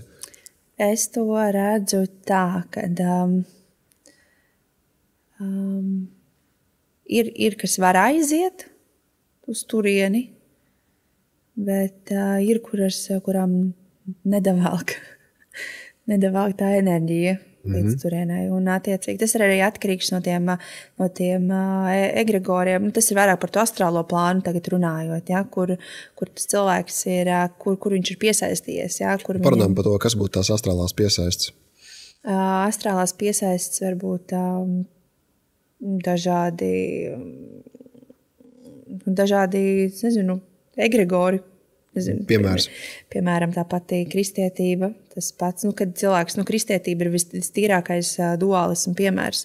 Kad tu zini, ka tu esi tur savam kaimiņam izdarījis pāri, ja? Tu nezini, tur ābolus viņam nozadzis. Loģiski, ka to negribēsies mirt, jo tu gribēsi tagad, jo tu zini, ka tu ies uz elli. Bet tā elle jau ir tikai un vienīgi tajā egregorā. Viņa jau ir tikai un vienīgi tajā egregora apziņā tajā brīdī. Un tad nāk visi tur tie, nezinu, jo man jāparunā ar kaimiņu. Kaimiņi, es piedod, es tev ābolus nozagu, dabūt tīrību, tad var iet kaut kur tālāk. Jā, es redzu to, ka tas ir tā kā konstruktā uzbūvēts konstrukts par to. Ir debesu celi, jā, tipiskais dualisms. Jā. Tas ir, kas kaut kādā brīdī, protams, ir labāk nekā lāpstu kaimiņam pa galvu sist. Jā. Tas joprojām ir labāk. Kā es atkārtoju vairākas reizes, nekādas pretenzijas ne pret kādām konfesijām, reliģijām. Vienkārši visam ir vieta būt. Visam ir vieta būt, visam ir sava evolūcija. Katrs mēs pa savam veidojam attiecības ar Dievu, un tā tam būtu jābūt. Un vienkārši tas, uz ko es vairāk cilvēks iedvesmoju, ka jūs varat veidot personīgi patiešo un mācīties patiešo veidot attiecības ar Dievu, nevis ar starpniekiem. Tev noteikti iespējams vajag pavadoni kādu pa vidu, kurš tev palīdz saprast, izprast, atvērt šo tādu jutību uz to. Bet, mēs redzam, ir daudz konfesijas pretī, kur tas ir par šitādām lietām nodarbosies, tad degs ellē tur, un tas ir veids, kā manipulēt un iesēt cilvēkos bailes. Bailes atkal cilvēku tur zemā vibrācijā, viņš pieredz problēmas visu laiku ikdienā. Tas vajag tāds neapskaužams dancis, ja tā varētu teikt. Tu laid dvēseles caur sevi, tu pieminēji, kā tas strādā, kā tu to sāki saprast, kā tas notiek. Tas man notika freestylā. Kad tas sākās? Būtībā tad arī ar brāli. Tā bija tā, varbūt pirms tam. Jo es atceros arī īstenībā savus vispār tur, kad man omīte aizgāja, ops aizgāja. Es tur stāvu un tad es nesaprotu, kāpēc viņi visi raud. Viņai viss ir labi. Es tā kā bērns, es nesapratu to visu to procesu. Dvēselē viss ir labi, viņi ir aizgājuši. Jā, es tur īsti nesapratu. Bet jā, ar brāli tas bija tas pirmais, kurus pieredzēju.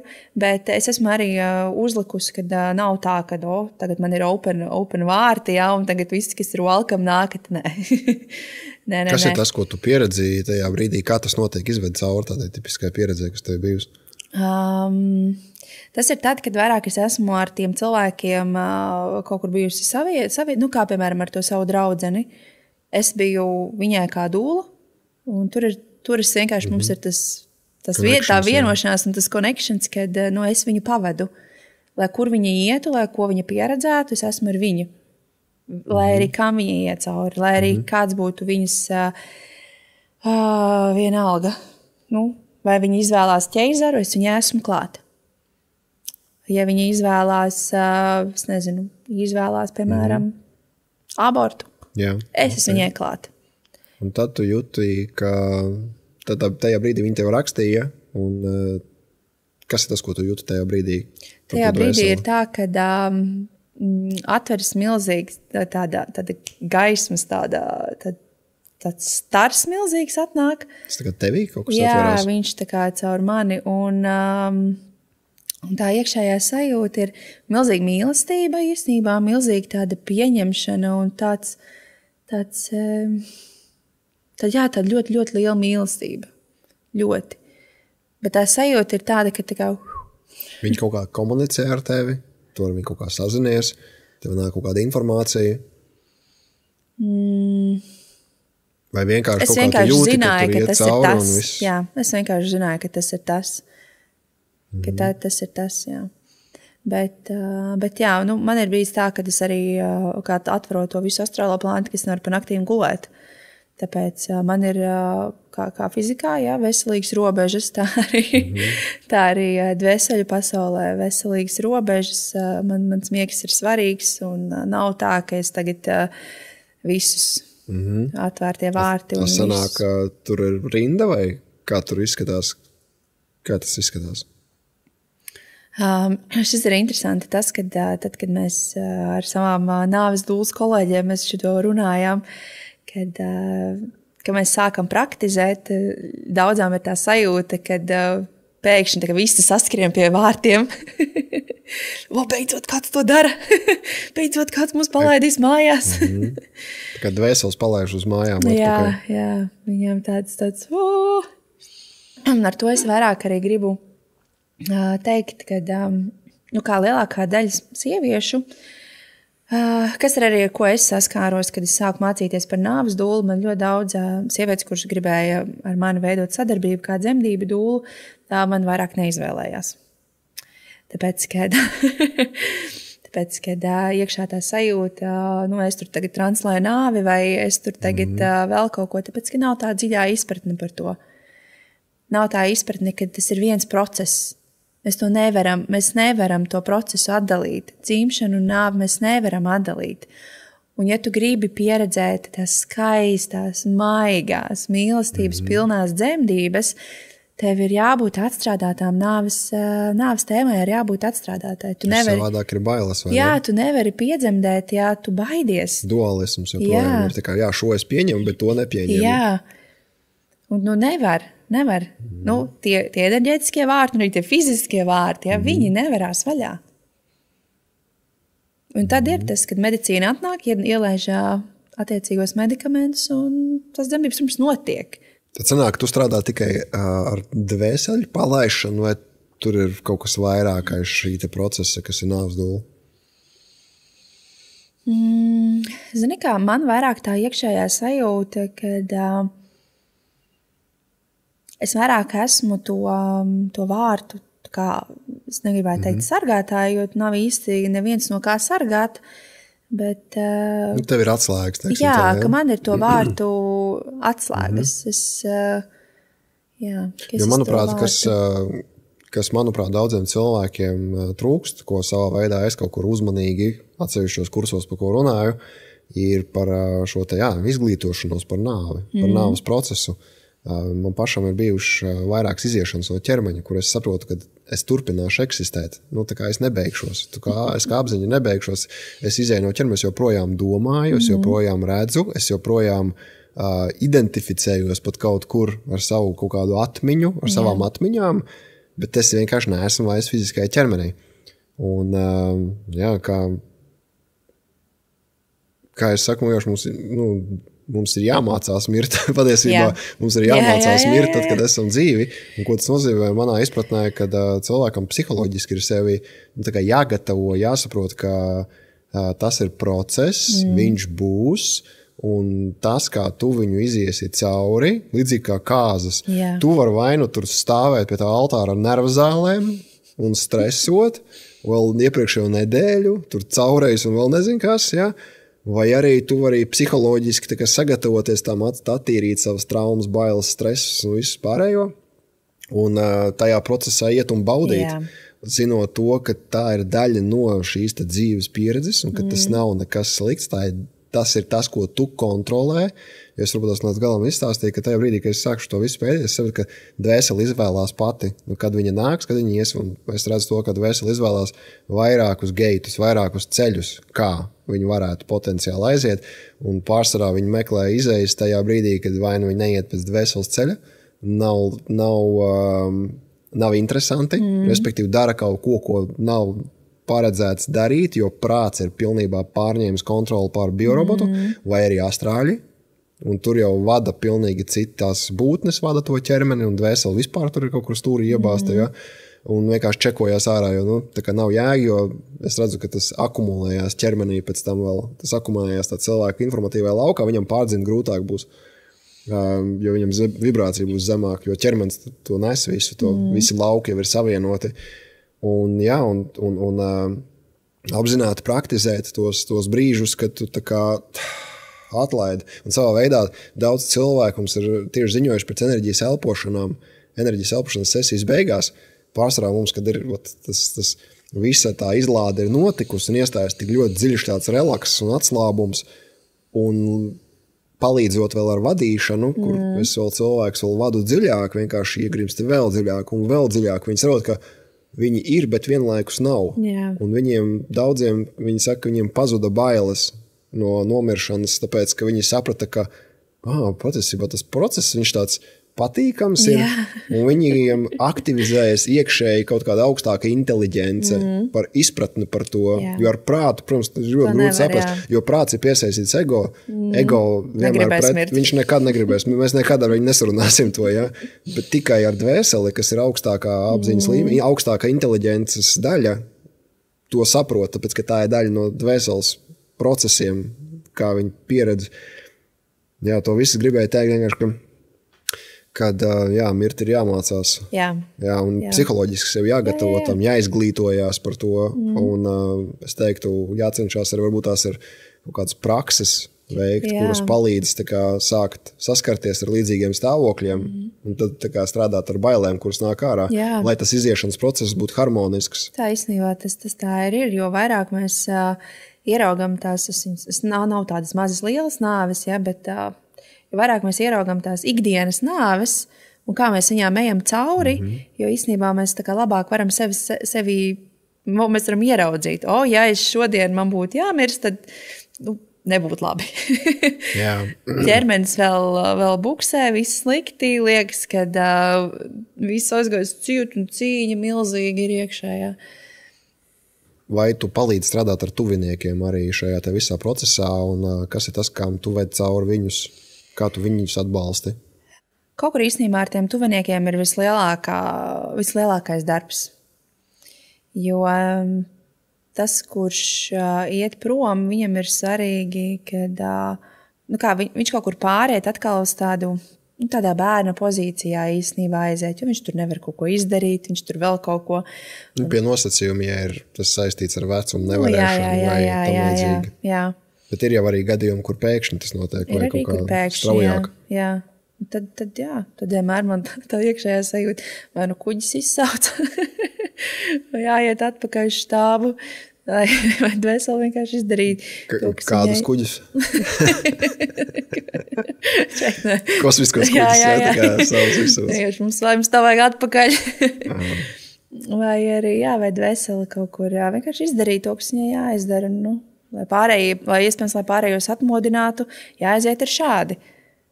Tad tu redz arī to, ka dažreiz tā dvēsele atnāk kaut ko iemācīt citiem drīzāk. Jā, tā noteikti ir mana brāļa pieredze, jo viņš atnāca iemācīt mīlestību.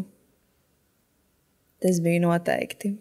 Viņš bija tā kā tik tīrākais mīlestības avots, ko es vien varu iedomāties. Un viņš nāca mums mācīt. Jo es arī zinu, ka man dzimta tāda rough, tāda ritīgi rough, gan skatoties atpakaļ. Man dzimtā ļoti daudz spējas nāk, un līdz ar to viss melnā maģija, viss saistīts ar to. Un tad viņš bija tā gaisma, kas iededza visu to. Kā šo izskaidrot pieaugušajiem? Man liekas, tur ir. Tīpaši vecākam, arī kuram bērns aiziet, tur nevar izskaidrot. Tur laikam ir tas laiks un process. Tur ir vajadzīgs laiks, tur ir vajadzīgs, lai tas cilvēks iziet cauri tam visam. Un ir cilvēki, kas arī neticēs nekad dvēseli pasaulē. Man arī ir tādi klienti, kas nāk, un viņiem ir sēras, viss notiek, bet prasot par to, vai tu, nē, tā nav. Nē. Mēs par šo tikai plānu. Okay.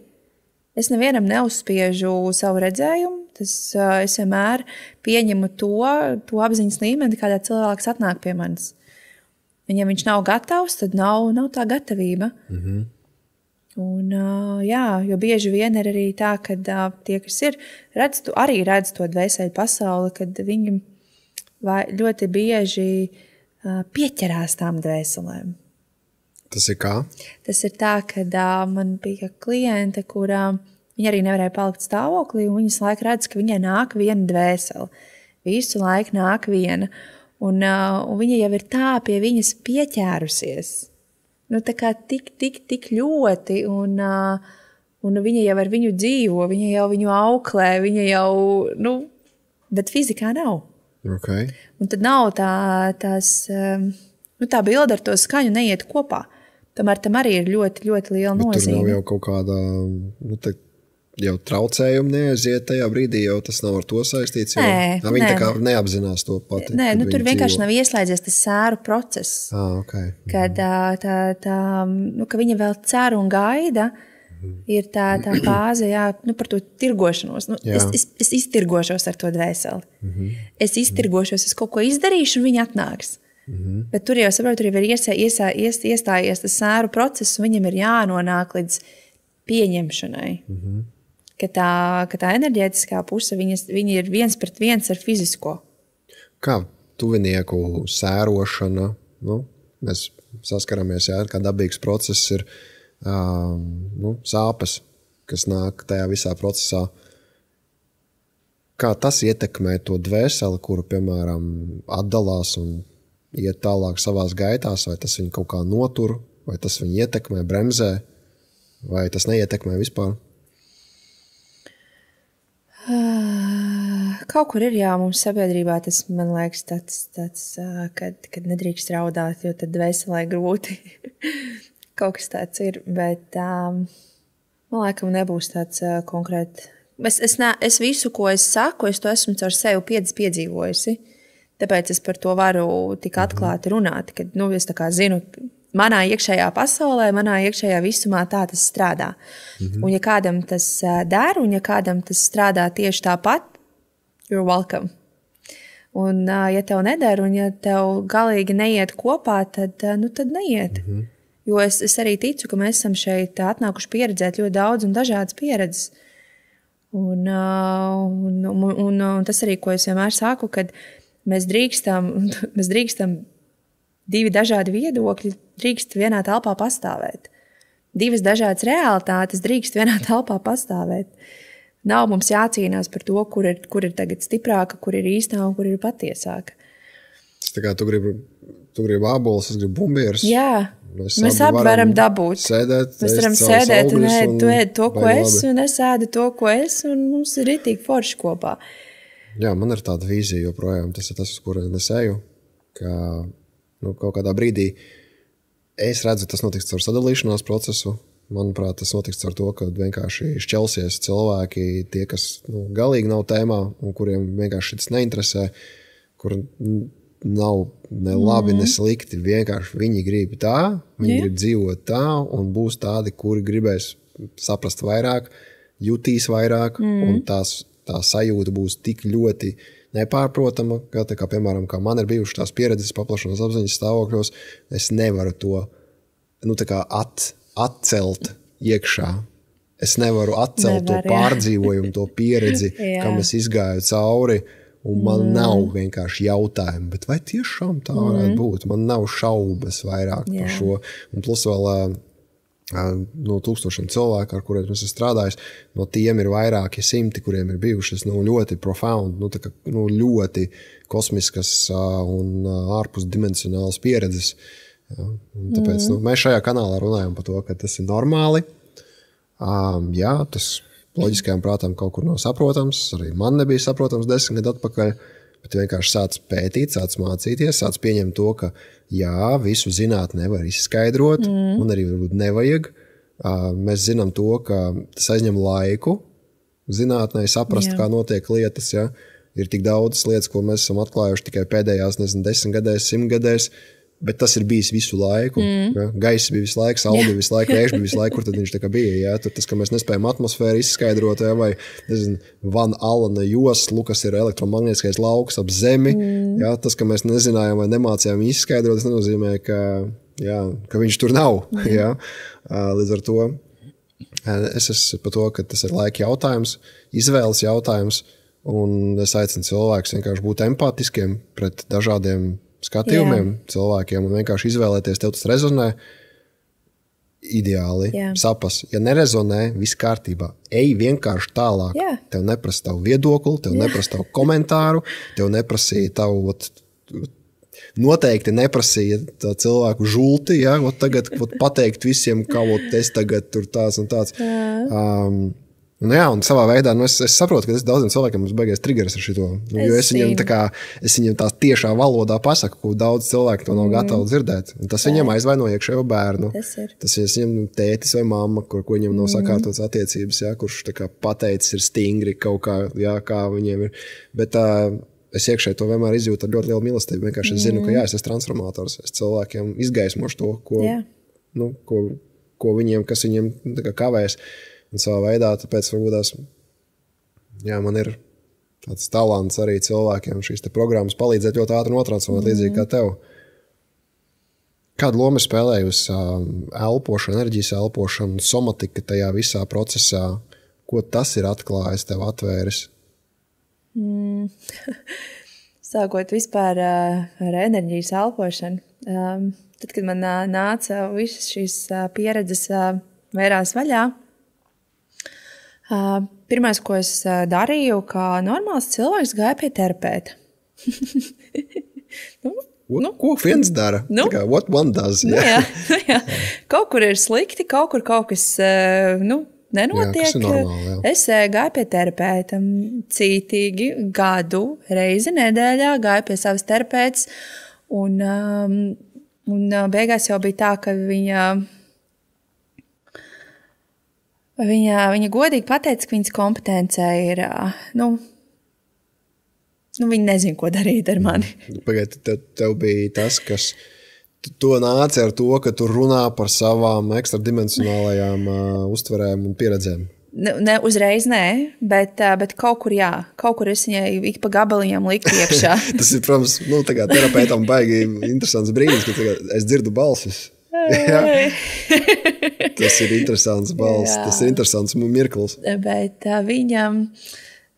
man tie procesi bija arī ļoti somatiski. Man ne tikai tā, bet man bija tā, ka es varēju viņai enerģētiski vēmt viņas kabinetā. Okay. Es runāju par kaut kādu savu smago tēmu, un man slēpja blakus spainis. Jo es enerģētiski vēmu, atvēmu to enerģiju ārā. To, ko mēs runājam, tā enerģija telpā paceļās, es viņu nemāku nekādā veidā notransformēt, jo man nebija tajā brīdī kanāls, es nesapratu vispār, kas tas ir. Ja? Un mans dabīgais veids, kā es attīrīju sevi no tās enerģijas, es viņu izvēmu ārā. Jā. Un tad es zīmēju un vēmu viņas kabinetā. Visu kaut ko darīju. Bet vienā brīdī viņa teica, ka viņas kompetence nav tik spēcīga, lai man palīdzētu. Kur tas tev aizved tālāk? Tālāk es aizvedu uz elpošanu. Transformatīva elpošana, jā. Transformatīva elpošana aizvedā. Un tur būtībā es pat gribētu teikt to, ko es gada laikā man bija kaut kāda uzlabojuma. Protams, es varēju, sabiedrībā es nevarēju iziet vēl joprojām, cilvēkos es nevarēju iziet. Tas ir kā tu sēdēji mājās visu laiku? Es sēdēju mājās, jā. Wow. Es sēdēju mājās. Kas notika, kad tu esi sabiedrībā? Es visu redzēju, kas notiek. Tu redzēji ko? Visu astrālo plānu, visu, kas vada cilvēkus, visu... Astrālais plāns, tiem, kas pirmo reizi to dzird, tas ir principā enerģētiska dimensija, vienkārši, kurā pastāv konkrētas būtnes, kuras ir saturas konkrēta vibrācija līmenī. Jā. Pārsvarā neobligāti. Vienkārši ir vairāk līmeņu astrāliem. Ir zemais astrāls, vidējais, augstais. Es pa zemo tajā laikā. Zemē astrālē viss ir mošķi, spoki, ļarvas, visi tie augšējās pasaulēs, eņģeļi varbūt tikpat labi. Jā. Es par to zemo sākumā. Es negāju ārā. Un tad es sāku iet uz enerģētisku elpošanu. Un man pirmo reizi pateica, ka man viss kārtībā aizēja iztīries. Ka biolauka iztīrīja? Jā, tas ir biolauka vienkārši iztīrīja. Biolauka, principā, astrālo pieslēguma tīrīšana, jā. Vai tāds, jā? Tā tas notiek? Tā kā nopietni. Man vienkārši ir jāaiziet un jāiztīrās. Un, protams, tas, kad attīrība bija tik liels atvieglojums, ļoti liels atvieglojums. Bet, protams, izjūt ārā, es atkal, visi draugi. Tie, kas pirmo reizi dzird, tad astrālā tīrīšana, principā, ir cilvēka enerģētiskā lauka attīrīšana, ko dara, zinām, speciālisti, kuri ir apmācītāji, viņi redz to, ir cilvēki, kuriem ir tā kā, ir tāda kā, tīmā pārī viņi strādā, kurš viens redz, novēro visu to, otrs vienkārši vada, dod komandas, bet principā astrālajā plānā viņi palīdz cilvēkam noņemt nost šos te negatīvos pieslēgumus. Tas ir īstenībā tas, ko īstenībā viņi nāk uz programmām. Vienkārši kāpēc tu teici, kad nekas nemainās, tad, kad viņi nāk uz pārliecībām. Cilvēks turpina vibrēt bailes, starot nepašpārliecību, tad tā ir tā vibrācija, uz ko viņi vienkārši atpakaļ. Tas tā kā nomazgāja, esi laukā, mežā nomazgāja zābakus un tad ej atpakaļ pār kļavai atkal, te tie ir zābaki. Jā, bet bija ļoti liels atvieglojums. Kad es kaut kur sāku saprast tos noteikumus, kā tas strādā. Un tad sāku arī tās programmas, protams, tīrīt un visu pārējo. Un es jau pirms man atvērās, es jau strādāju ar cilvēkiem, un es jau īstenībā tajā laikā es jau pati no filmas atpakaļ, es jau tos visus cilvēkus enerģētiski tīrīju. Tikai es to enerģiju nemācēju novadīt pēc tam. Bet tur man apakšā arī bija tas, ka es gribu būt laba. Okay. Un kad man caur to manu labo sirdi, es visiem tikai visus sūdzu uz sevi, un tad es gāju vai nu pirtī, vai skriet, vai vēl kaut kur, to negatīvu dabūt kaut kādā veidā nost. Es zinu, ka bija man arī klienti, kad es masierkā strādāju, kad bija man klienti, pēc kuriem es arī vēmu, kuriem man caurēja pēc tam parāva. Tur man bija visādi, kur es to visu tik ļoti, ļoti caur sevi ņēmu. Un tad es sapratu, es šito redzu, bet es gribu to pārvaldīt. Es negribu, lai tas ir tā, ka es esmu iemesta kaut kur un tagad es nezinu, kad es visu dzīvi tagad baidos. Nē, ārā no mājas bez mazvai, Tad nāk pēc tam, kad tu iztīri to biolauku, tu varēji iziet laukā? Es varēju iziet, jā. Es varēju iziet. Bet kaut kādā brīdī tu pārslēdz to redzēšanu vai vienkārši citu diapazonu uzslēdz? Es pārslēdzu, jā. Pagājuši gadu Glastonburyjā pārslēdzu. Es atslēdzu to, ka es... Bet vēl joprojām, es neredzu astrālo plānu. Es viņu neredzu, jo man... Es esmu... attīstījusi to kanālu savu, kad es esmu augstākā vibrācijā, es varu uziet. Bet tāpatās, tad, kad man ir cilvēks, es viņus neredzu, bet mans ķermenis jau viņus atcerās. Mans ķermenis viņus zina. Un man tā ķermeņa jutība. Konfekta, turbiķu košleni, ko tu atceries, huba, vienkārši ķermenis atcerās to garšu un atzipojās uzreiz vesels fails. Un tas ir tāpat, atnāk cilvēks, man ķermenis uzreiz zina, te ir. Bet bet tas nav tā kā, astrālās mācas ir kaut kas slikti. Viņi īstenībā, viņi nāk kaut kur palīdzēt. Viņiem arī ir vieta būt. Viņi nāk un ja tu pievērs viņiem uzmanību, viņi tev rāda, reku, tev tur ir bailes, mēs nākam uz tām bailēm. Tava izvēle, vai nu mēs te sēžam, vai nu tu paņem un viņas izstrādā. Jā, pirmajā brīdī cilvēkiem ir bail no šitā. Reāli bail, jo liekas, tas ir kaut kas, ko viņi neredz, tas ir kaut kas, kas liekas necilvēcīgi. Es teiktu, tas ir laika jautājums, man arī tā bija pirmais, jūs esat ar fāzēm, rītīgi ar fāzēm. Bet tad tu sāc tā kā make sense, saliekās, un tad atkal pieredze. Es pirmo reizi iztīrīju savu biolauku vienkārši. Man bija tā, kad es nedēļu virs zemes staigāju. Tas bija tā, ka nepārprotami, nekas nav mainījies, diēta nav mainījies, ieradumi nav mainījies, nekas nav mainījies, bet vienkārši es lidoju, man enerģija, man drives visu laiku ir, viņš liekas tā kā nebeidzama durat savu bateriju. Protams, tā, ka tu 50% pārstāji maksāt nodoklī, protams, ka tev paliek vairāk un tev ir enerģija vairāk, jo viņi jau nāk, šis arī lieta, ko cilvēki pārprot par astrāli, ka tas ir kaut kas slikts, un tur tur tie mošķi nav baigi forši. Nav forši, bet ja viņiem ir funkcija. Viņu funkcija ir palīdzēt cilvēkam atbrīvoties no tās enerģijas, kuru viņš nespēja realizēt. Cilvēkam nāk potenciāls, viņam vajadzētu iet tālāk, vai karjerā, vai attiecībās, vai nākamajā savā izaugsmas līmenī. Viņam ir bail, viņam ir programmas, viņš tur neiet, viņam tā potenciāla enerģija sāk spiest, viņam kaut kur viņa jābāž. Un, protams, uz tās liekās enerģijas, interesants vārds, liekēži atnāk liekēži un noēd to enerģiju. Ja? Un obligāti nevajag astrājas. Dažreiz Nu, tur jā. palīdz kaut kādi tur drugāni, ja? Drugāni, tur tantes, onkuļi, ja? Stress, Jā. gadījuma attiecības. Tas viss ir veids, kā cilvēks novada šo te savu akumulēto jauno potenciālu, ko viņš varētu radīt jauno realitāti, bet viņš nav gatavs iet nākamajā līmenī, jo vecā pārliecības vēl ir, vecā domāšanas bāze ir, iekams tā nenomainās. Šie draugi reāli palīdz viņam izdzīvot, jo pretējā gadījumā viņš slimot sāktu, viņam būtu problēmas, viņš varētu nomirt, tas cilvēks. To es caur sevi ļoti, ļoti īstenībā pieredzēju, kad tieši par šo frāzi viņi neatļauj tev nomirt. Jo tas bija arī tas, kad man bija tas pats mans zemākais punkts. Man tiešām bija tāda sajūta, ka viņi man neļauj nomirt. Tas tik interesanti. Bet tas ir kā? Kā tu to izjūti? Tā bezpalīdzības sajūta ir tik milzīga, ka vienkārši liekas, ka viss. Es neko nevaru izdarīt. Man liekas, ka visa pasaule vienkārši ir iemesta kaut kādā visumā, kuru es nesaprotu. Un tajā brīdī, kad viņi tā iekšējā sajūta ir tāda, ka viņi ir slikti, bet viņi tev palīdz. Es domāju, tas arī mums dualismu perspektīva labs, slikts, vai ne? Viņam ir savu funkciju vienkārši. Jā. Bet katrā gadījumā man nebija tāds, kad, man bija tā nesaprašana par to, kad es to sāku redzēt un kurā visumā es esmu tagad piecēlusies. Tas man, kamēr man tā redze. Bet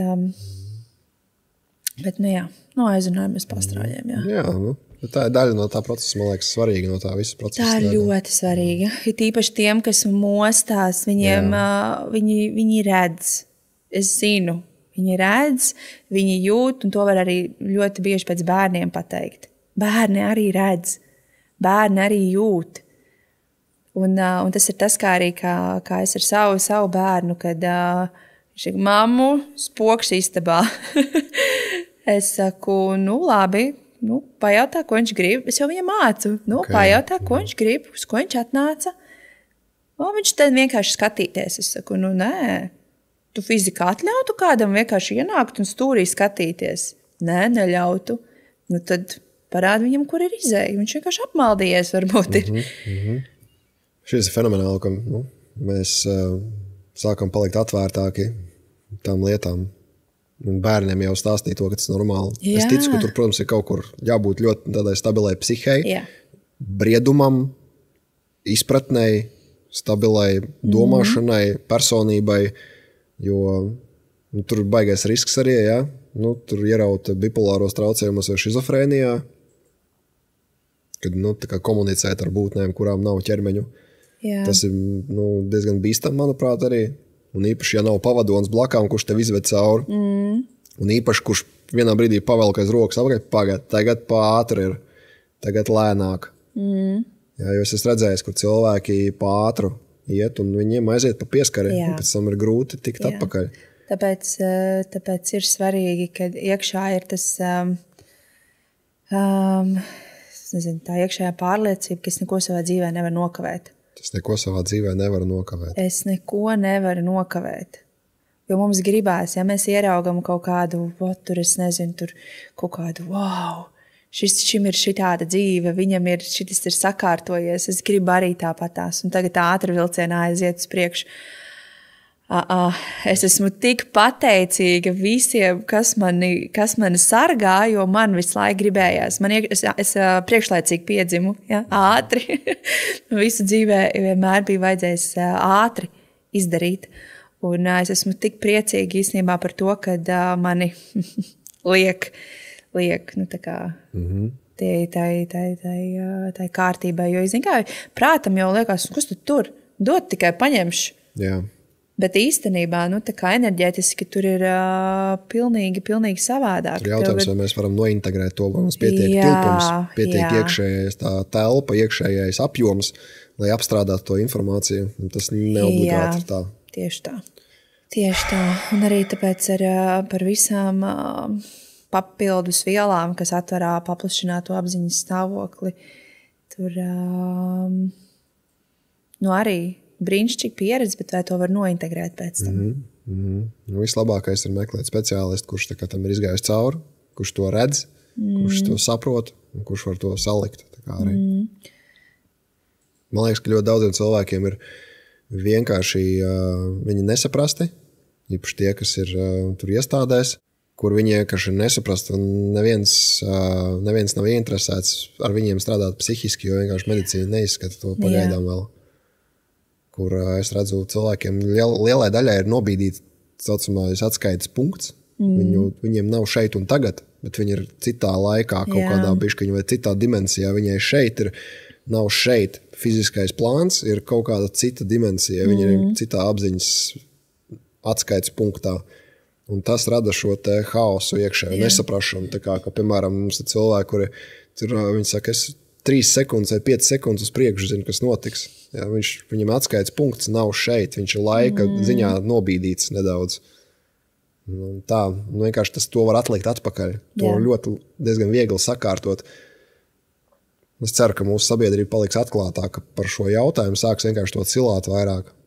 Jo tas ļoti daudziem cilvēkiem tas salabojams ir. Tas ir, jā. Bet, protams, arī ir viena daļa, kur negrib to tā kā pieļaut. Tas ir cits stāsts. Jā, tas cits, jā. Un ir arī pieredze, kur vienkārši tev vajag tās zāles. Tā viss ir pieredze. Tieši tā. Kāds tavs kopsavilkums pašai? Tā kā, kas tev liekas tāds, svarīgākais, ar ko tu gribi noslēgt? Mans jaunais iekšējais uzstādījums, tas mans jaunais iekšējais līmenis, ko es tagad rādu un realizēju, ir radīt mīlestībā. Jo mums ķermenim ir tā, ka viņš jau atcerās visu, kas ir bijis, kas ir noticis, un visus tos vecos veidus un vecos uzvedības, arī muskuļu reakcijas vecās. Tad tā spēja pārrakstīt tās situācijas mīlestībā. Ne caur procesiem vairāk, bet realitātē. Katrā brīdī, katrā sekundē. Katrā brīdī censties turēt, izjūtot mīlestību un tādā veidā noturot jaunās situācijās vai, pareizi sakot, kādās vecajās situācijās, jūtot viņas pa jaunam, jūtot viņas mīlestībā, kur iepriekš mēs reaģējām, vai mēs varam izjust mīlestību tajā, tādā veidā pārrakstīt. Skaisti. Tas būtu tas arī, ko es novēlu. Novēlu sev. Jā, un tam mums visiem vajag veiksim tam un izdošanos tam. Un visiem, jā. Lai pietiek spēks mīlestību. Paldies, Ella, fantastiska saruna. Paldies, ka skatījies vai klausījies šo podcastu. Es ceru, ka tas tev bija noderīgi. Un man tev lūgums ir varbūt ierakst komentārā, kas bija galvenās atklāsmes vai kaut kāds aha moments no šī te visa. Un tāpat arī man lūgums ir, ja tev šis bija vērtīgi un ja varbūt tu jau skaties šos podkastus atkārtoti, piesako kanālam.